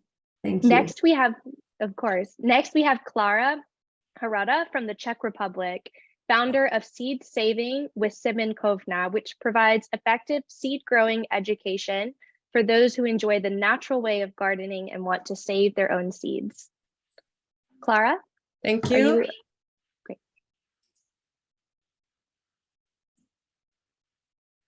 So now you see my presentation, it's right? Okay, yes. So welcome everyone. My name is Klára Hrdá and I'm from Czech Republic, and it's a great pleasure for me to be here today with you. Let me present to you my project, Seed Saving with Semenkovna.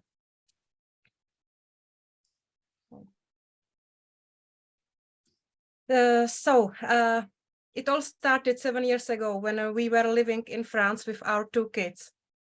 We happened to attend at the opening of new seed library in the city of Lille. And that's how I learned about the story of seeds. I was so fascinated and so scared at the same time. I found out that there are many abandoned local varieties at the point of extinction. These have been preserved for generation to generation, and now they are gradually disappearing. This loss of that biodiversity leads to a disruption of our food stability and becomes a major threat for our future. That's why I've decided that I have to do something. When I came back to my country, I started a seed library network in the Czech Republic. I call this civic initiative Semenkovna. Today, there are more than 200 places where people can freely share their seeds. Several of them are in Slovakia too. Thanks to the support of the Challenge Fund, I will help to establish the network of seed libraries in Moldova next year. But back to my entrepreneurship story. Right from the beginning, I felt that there was a need to educate the public about seed saving. So I started doing courses and practical workshops. But after 6 years, I found myself at the crossroads. I had just left my job, became a mom for the 3rd time, and I was totally messed up and desperate about my future. But I felt that I want to continue my mission to promote awareness of disappearing seed varieties. I wanted to make my activities more financially stable, so that's the moment when I start looking for the entrepreneurship idea. I realized that although we are a nation of gardeners, there are just few people saving seeds in my country. That's why I became more interested in why people don't do it. I did a little research, and I found out that many of them don't know the benefits of seed saving. They don't know how to do it, and they are afraid they won't do it well. At the same time, the COVID-19 came, and our lives had moved online. This led me to the idea of creating a series of online courses focusing on the basis of seed growing and plant biology. I want to make this information accessible to anyone and as easy to understand as possible. The goal of my project is an effective online education for those who want to save their own seeds and become more self-sufficient. They can acquire this traditional know-how in the modern way. At that moment, I started the Academy for Women Entrepreneurs. In cooperation with my mentors, my idea took on cleaner outlines. And at the end of Academy, I had my business plan finished. Then I was accepted to the Empowering Women in Agriculture Accelerator, and I started to create a pilot version of my courses. They should be ready to be launched at the beginning of the next year. In the future, I would like to build a wider educational platform, not only online courses, but also practical offline education for kids. I believe that it's important to make them more aware of loss of biodiversity of cultivated crops. That will determine their approach to agriculture in the future. The challenge I'm facing is the same as any new entrepreneur. I'm at the point of creating my product, thinking through the customer journey, rethinking the pricing strategy, and so on. There are many things I need to learn and many challenges that are ahead of me. But my strong motivation and the support of my family helped me a lot. I was lucky to meet great colleagues and mentors. And also I have to mention that there are great organizations in my country to support women entrepreneurs as me. And this is a big help. Thanks to the Academy, I became part of the network of women and we continue to help to each other. As you can see, in just 1 year, I transformed myself from a desperate woman into a determined entrepreneur. This program was a life-changing opportunity for me. So I continue my mission to teach people how to grow seeds and to fulfill my vision. So thank you for your attention and have a nice day. Thank you so much, Clara. That's so inspiring. And I appreciate learning more about how the AWE program played a role in your idea and seeing how far you've come with it. That's so wonderful. Okay, next we have Agnieszka from Poland, an interior designer and homestager whose services aim to prepare residential properties for sale and for rent transactions. Hello, everyone. I send you greetings from Poland, and I thank you very much for having me here. I appreciate this opportunity a lot. And I'm Agnieszka Siekańska, and thanks to American women entrepreneurs, I've started my business in which I design interiors. I specialize in custom-made furniture, and recently I also started home staging business.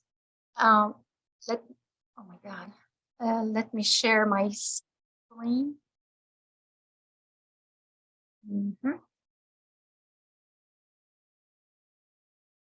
And as I've said, I am an interior designer and a home stager, and I offer home staging services that aim to prepare residential properties for sale and for rent transactions. And home staging is one of the most profitable real estate marketing tools capable of generating the highest return on investment. And professionally staged properties sell and rent faster at 10 to 15% higher price than regular. And home staging is not only decluttering, decorating, or arranging the interior. It is more like setting a scene or staging the property using various sensory effects through which we can evoke certain feelings towards the property. Therefore, it is not simply preparing it for sale or rental, but home staging is telling a story about it and giving a promise of a certain lifestyle. Why I've decided to start this business? Well, I have learned about home staging during my interior design training, and I was fascinated with the background story told by Barb Schwartz, the founder and the creator of the industry. According to her, the property being the stage with clients as stars make the home stager the director of the real life spectacle. And having recognized multiple parallels to my own life story, I've discovered my competence and qualities that would help me pursue home staging business, which is organically connected to the interior design. Therefore, I've decided to develop my business in this field. In order to continue my operations, I definitely need networking because I believe that success in business is grounded on human relations. And I'm also in the process of making the brand of my business and learning online marketing tools. Moreover, improving entrepreneurial mindset as well as learning leadership skills are the key elements also for the development of my business. Here I'm showing you some samples of home staging effect. Sorry, not this one. This one, before and after. And yeah, I have two more. And I would like to continue my journey in home staging through education and practice. So membership in IHASP, which is a non-profit European Association of Home Staging Professionals, founded in 2018, that has been setting the standards and, of excellence and ethics within home staging, is my next goal. For this reason, I intend to complete my training provided by Klaudia Leszczyńska Insta Staging, which is the only approved course in Poland required for membership in IHASP. And that's it for my presentation. And I just like to thank you for your attention and this opportunity to share my story. And I thank the US Embassy in Poland, and I thank the American Corner here in my city. And thank you for this Academy Women Entrepreneurs and the wise people. So thank you. Thank you once again.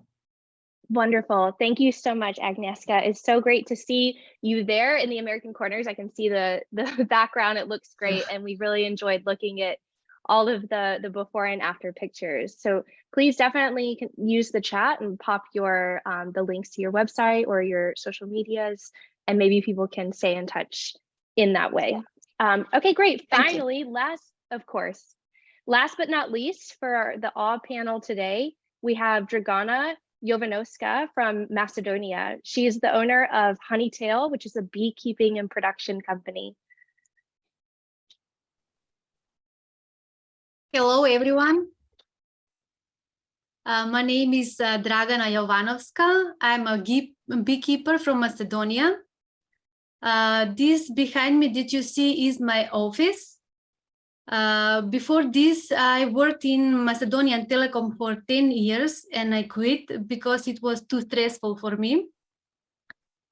At the beginning, everyone was skeptical. Can I make it? Because I'm a woman and it is a male-dominated profession. And today I own almost 100 beehives.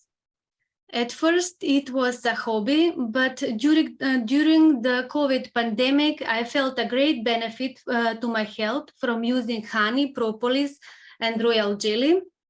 At that time, I had a very high demand for these products, and that's how it grew into a business idea. I'm still working on formalizing my business on marketing and sales. For now, it is only organic production of honey, propolis, and royal jelly. But the idea is to grow into a bee tourism, apitourism, a fusion of green destination, apiculture, and travel. The bee farm is located in mountain village near the capital city, Skopje. Many tourists come in Skopje mostly for work, and I think the daily excursion on my bee farm or off-road bike tours will be a great adrenaline experience.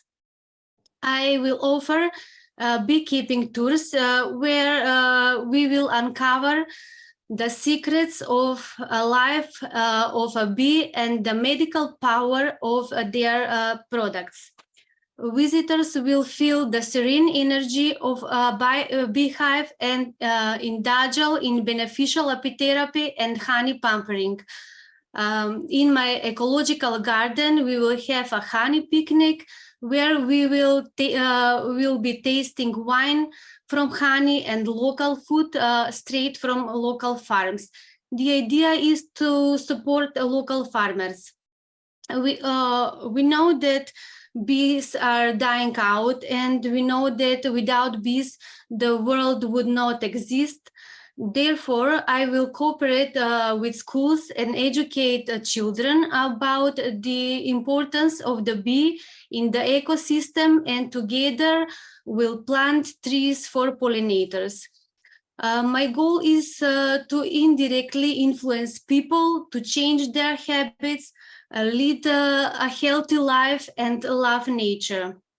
It's all about great experience, days to remember, and elevated happiness hormones. I know that every beginning is hard, and I know how hard it was for me as a woman, how I felt rejected and not taken seriously. But my passion for beekeeping drove me to the goal. I will be very happy if I encourage or inspire other women to take up beekeeping. And I promise myself that I will always be their support. For the realization of my business idea, I'm gonna need an investor or a grant from IPARD European Support Funds for Rural Tourism, and I'm working on it. If you have any ideas for my dream to become true, you can contact me on my email. I hope that this was interesting for you. Thank you for having me. And thank you so much for this opportunity. Thank you so much, Dragana. It's wonderful to hear about the work that you're doing. You're right. It's one of the most important things that our world should be focused on. So thank you so much. And I'm glad to hear that the AWE program helped along your business path. Thank you to all of our awesome AWE awesome women. It's been so wonderful to have you all here live. I know it's always very fun to hear about everyone's businesses and how you can all support each other as women in entrepreneurial worlds. So back to you, Pino. Thank you so much for having all of us here. And I'll stay in the chat and answer any questions as well that might come through. Thank you so much, Marianne, and all of the AWE inspiring entrepreneurs that we have here today. It has been an awesome present to hear you all today, so keep it up, girls. Y para finalizar la jornada de hoy, tenemos una charla muy inspiradora en mi práctica sobre cómo expandir y hacer crecer tu red de clientes, en las que las ponentes compartirán información valiosa para las pequeñas empresas y de reciente creación. Esta charla la darán Abby Malcho, que es gerente senior de desarrollo comercial y asociaciones de pequeñas empresas en Amazon, y Maika Hill, que es la fundadora de Heroikka. Adelante. Hi, Pino, how are you? Hello. Hola, muchas gracias por estar hoy siendo la MC y gracias por nuestra llamada y por hacer un trabajo excepcional hoy, y gracias a todo el equipo de producción. Hi to all the Heroikkas that are watching us. Hi, Abby, how are you? I'm well, how are you? Good, a long time no see. Thank you so much for joining us to the Women Impact Summit. We have a great topic today. which is actually how to increase your customer base. But before that, I want to introduce you to everyone that is watching. Abby Malcho, she's the Senior Business Development Manager, Small Businesses Partnerships at Amazon. So we have a lot to talk about in these 15 minutes, but I just want to say that I'm super thankful because I met Abby at this event, and when I told her about the Women Impact Summit and all the projects that we have in the platform, she said immediately yes. So I'm super thankful to you, and I really appreciate it. So Abby, I don't know if you want to tell us a little bit about yourself. You're a veteran. I know that you speak Spanish as well, and you like also red wine. And at the same time, I want to congratulate you because you're going to get married soon, and you're making a special space to be here with all of us. So please share a little bit of you with everyone. Muchísimas gracias, Micah. Yes, it's great to meet everyone virtually. I've been at Amazon 4 years now. I've been working with small businesses and entrepreneurs my entire time at Amazon. On our small business empowerment team, I manage all of our partnerships with third-party organizations, and we work primarily to provide educational opportunities to small businesses and entrepreneurs who are looking more about how to expand your customer base or potentially sell an Amazon store or potentially even start a business with Amazon. And yes, Micah, you're right. I am getting married this Friday. Unfortunately, it looks like it's going to be a very rainy day, but we'll just have to make the best of it. And yeah, thank you so much for having me.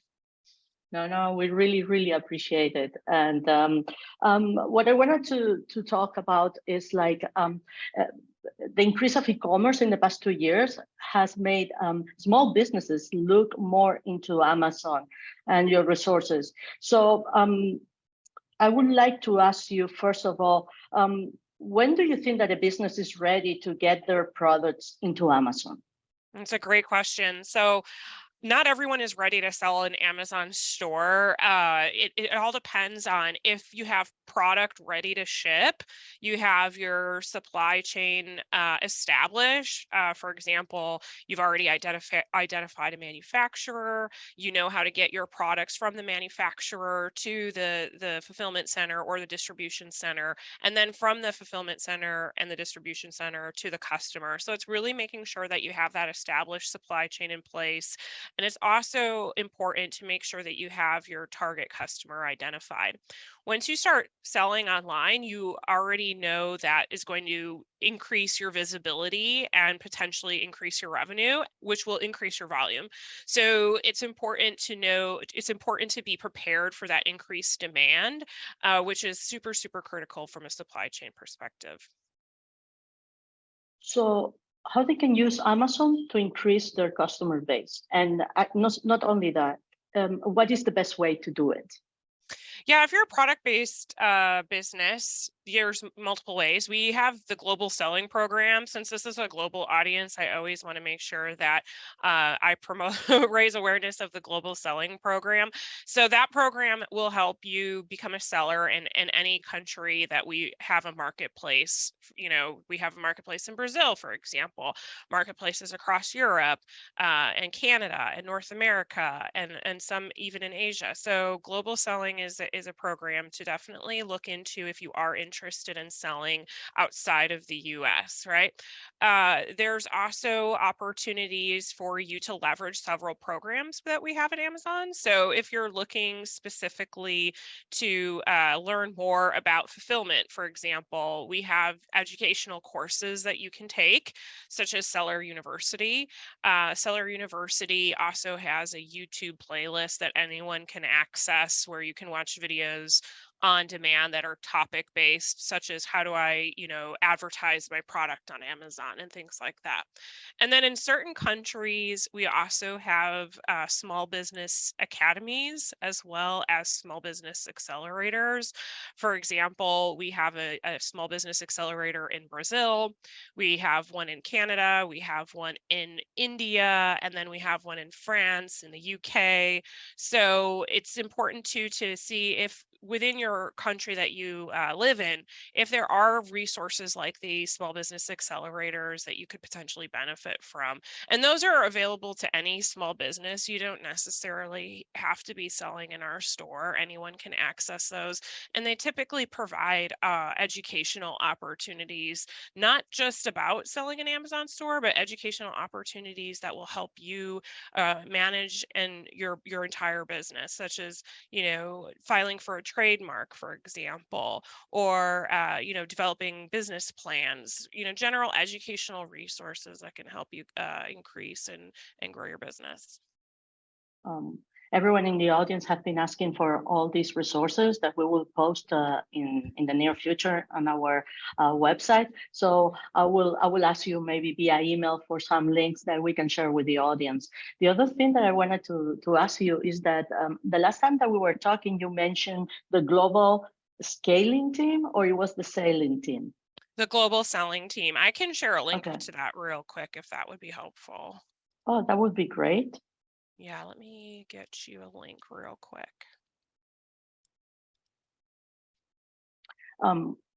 Because I wanted to ask you if afterwards, if you have some kind of success case that you can share with us, with our audience, about this increase of customer base. Yeah, that you have seen. So for example, once you start selling an Amazon store, most everyone that's selling an Amazon store is a small business or a medium-sized business. I would say overwhelmingly, over 50% easily are small businesses. It all depends on the geography and where you're located. I will say in the US, for example, we typically see a 25% revenue increase for sellers once they start selling an Amazon store. And you typically see that revenue increase within your first year. And then if you enroll in a program like Fulfillment by Amazon, which will give you the Prime badge on your product page, we typically see sales increases of 34% once you've adopted that. And then if you have a product review, and this is not country specific with the product review, if you have a product review as well on your product page, just one product review will increase your traffic by 3.5 times. So it's really important to kind of have a blend of different attributes and think in the mindset of the customer. And think about how you shop on Amazon yourself, right? And what is important to you as a customer on Amazon. And just being able to provide similar benefits like that to your customer is really what's going to help drive your traffic. Great. I don't want to take too much of your time. I don't know if our audience have any kind of questions right now in our chat, but for sure, thank you so much. I'm gonna check out all the information that you can send us also regarding this group and any other initiative and accelerators for businesses and small businesses. Since at Heroikka, we have many entrepreneurs and many women with projects, for instance, artisan products. As you can see, we have women growing bees and honey. We have all kinds of products and all kinds of entrepreneurs. So it would be really interesting to continue this conversation in the near future with you and see maybe how we can collaborate and bring you back next year and see if we can create some kind of a workshop or some kind of initiative that might help also the people at Heroikka, if that's okay with you. Yeah, happy to share the links as well. And we do have programs at Amazon for artisans, like handmade, for example. So it all depends on what geography you live in and what resources are available within that country. But I just want to call that out as well. So. Thank you. Thank you so much, Avi. And please send us a picture of the wedding. I hope that everything goes well. Me too. Fingers crossed. Thank you so much for having me, Micah. And it was great meeting you, everyone. Bye, everybody. Bye. Thank you. And Pino, I don't know if you can join me now. I just want to thank everyone for joining us today at the Women Impact Summit. I'm just going to give a quick recap, and Pino will be closing. But today we learned about funding, mentorship, how to launch inclusive leadership, how to increase your customer base, how to become an investor. We also learn about education and safe spaces and programs from different institutions around the world for entrepreneurship. And this was just our first day. Tomorrow is going to be the day of LATAM, and Pino will share something with you. And at the same time, please register your project at Heroikka, because we're always giving initiatives, new initiatives to the women that are registering the platform. We're always creating and sharing new information, and you never know who's going to be watching your project or who wants to collaborate with you in the near future. So thank you so much for joining us today, and I'm leaving you with Pino. Thank you, everyone. Thank you, Maika. Thank you, Abby. It has been a pleasure hearing you both. Y bueno, ya hemos llegado al final del Día de Europa. Gracias a todos por acompañarnos hasta aquí. El Women Impact Summit es posible gracias a la colaboración de los organizadores y todos nuestros sponsors, que son PROEXCA, Gobierno de Canarias, Casa África, Cabildo de Fuerteventura, Heroikka, la Embajada de Estados Unidos en España, el Enterprise Europe Network y Afissio. También queremos dar un saludo especial a la comunidad AWE, Academy for Women Entrepreneurs, que ellos participan todos los días. Y agradecemos también el esfuerzo del equipo de producción. Gracias Vanessa, Silvia, Irene, Paula, Rick. Y bueno, pues ya saben que les esperamos mañana, que es el Día de América Latina y el Caribe. Empezaremos el día con una charla súper interesante con Irene Arias Hoffman, que es la CEO del laboratorio del Banco Interamericano de Desarrollo. Así que nada más, en representación de los organizadores, patrocinadores y del equipo del Summit, les damos las gracias por formar parte de este Summit y acompañarnos un año más. Muchísimas gracias.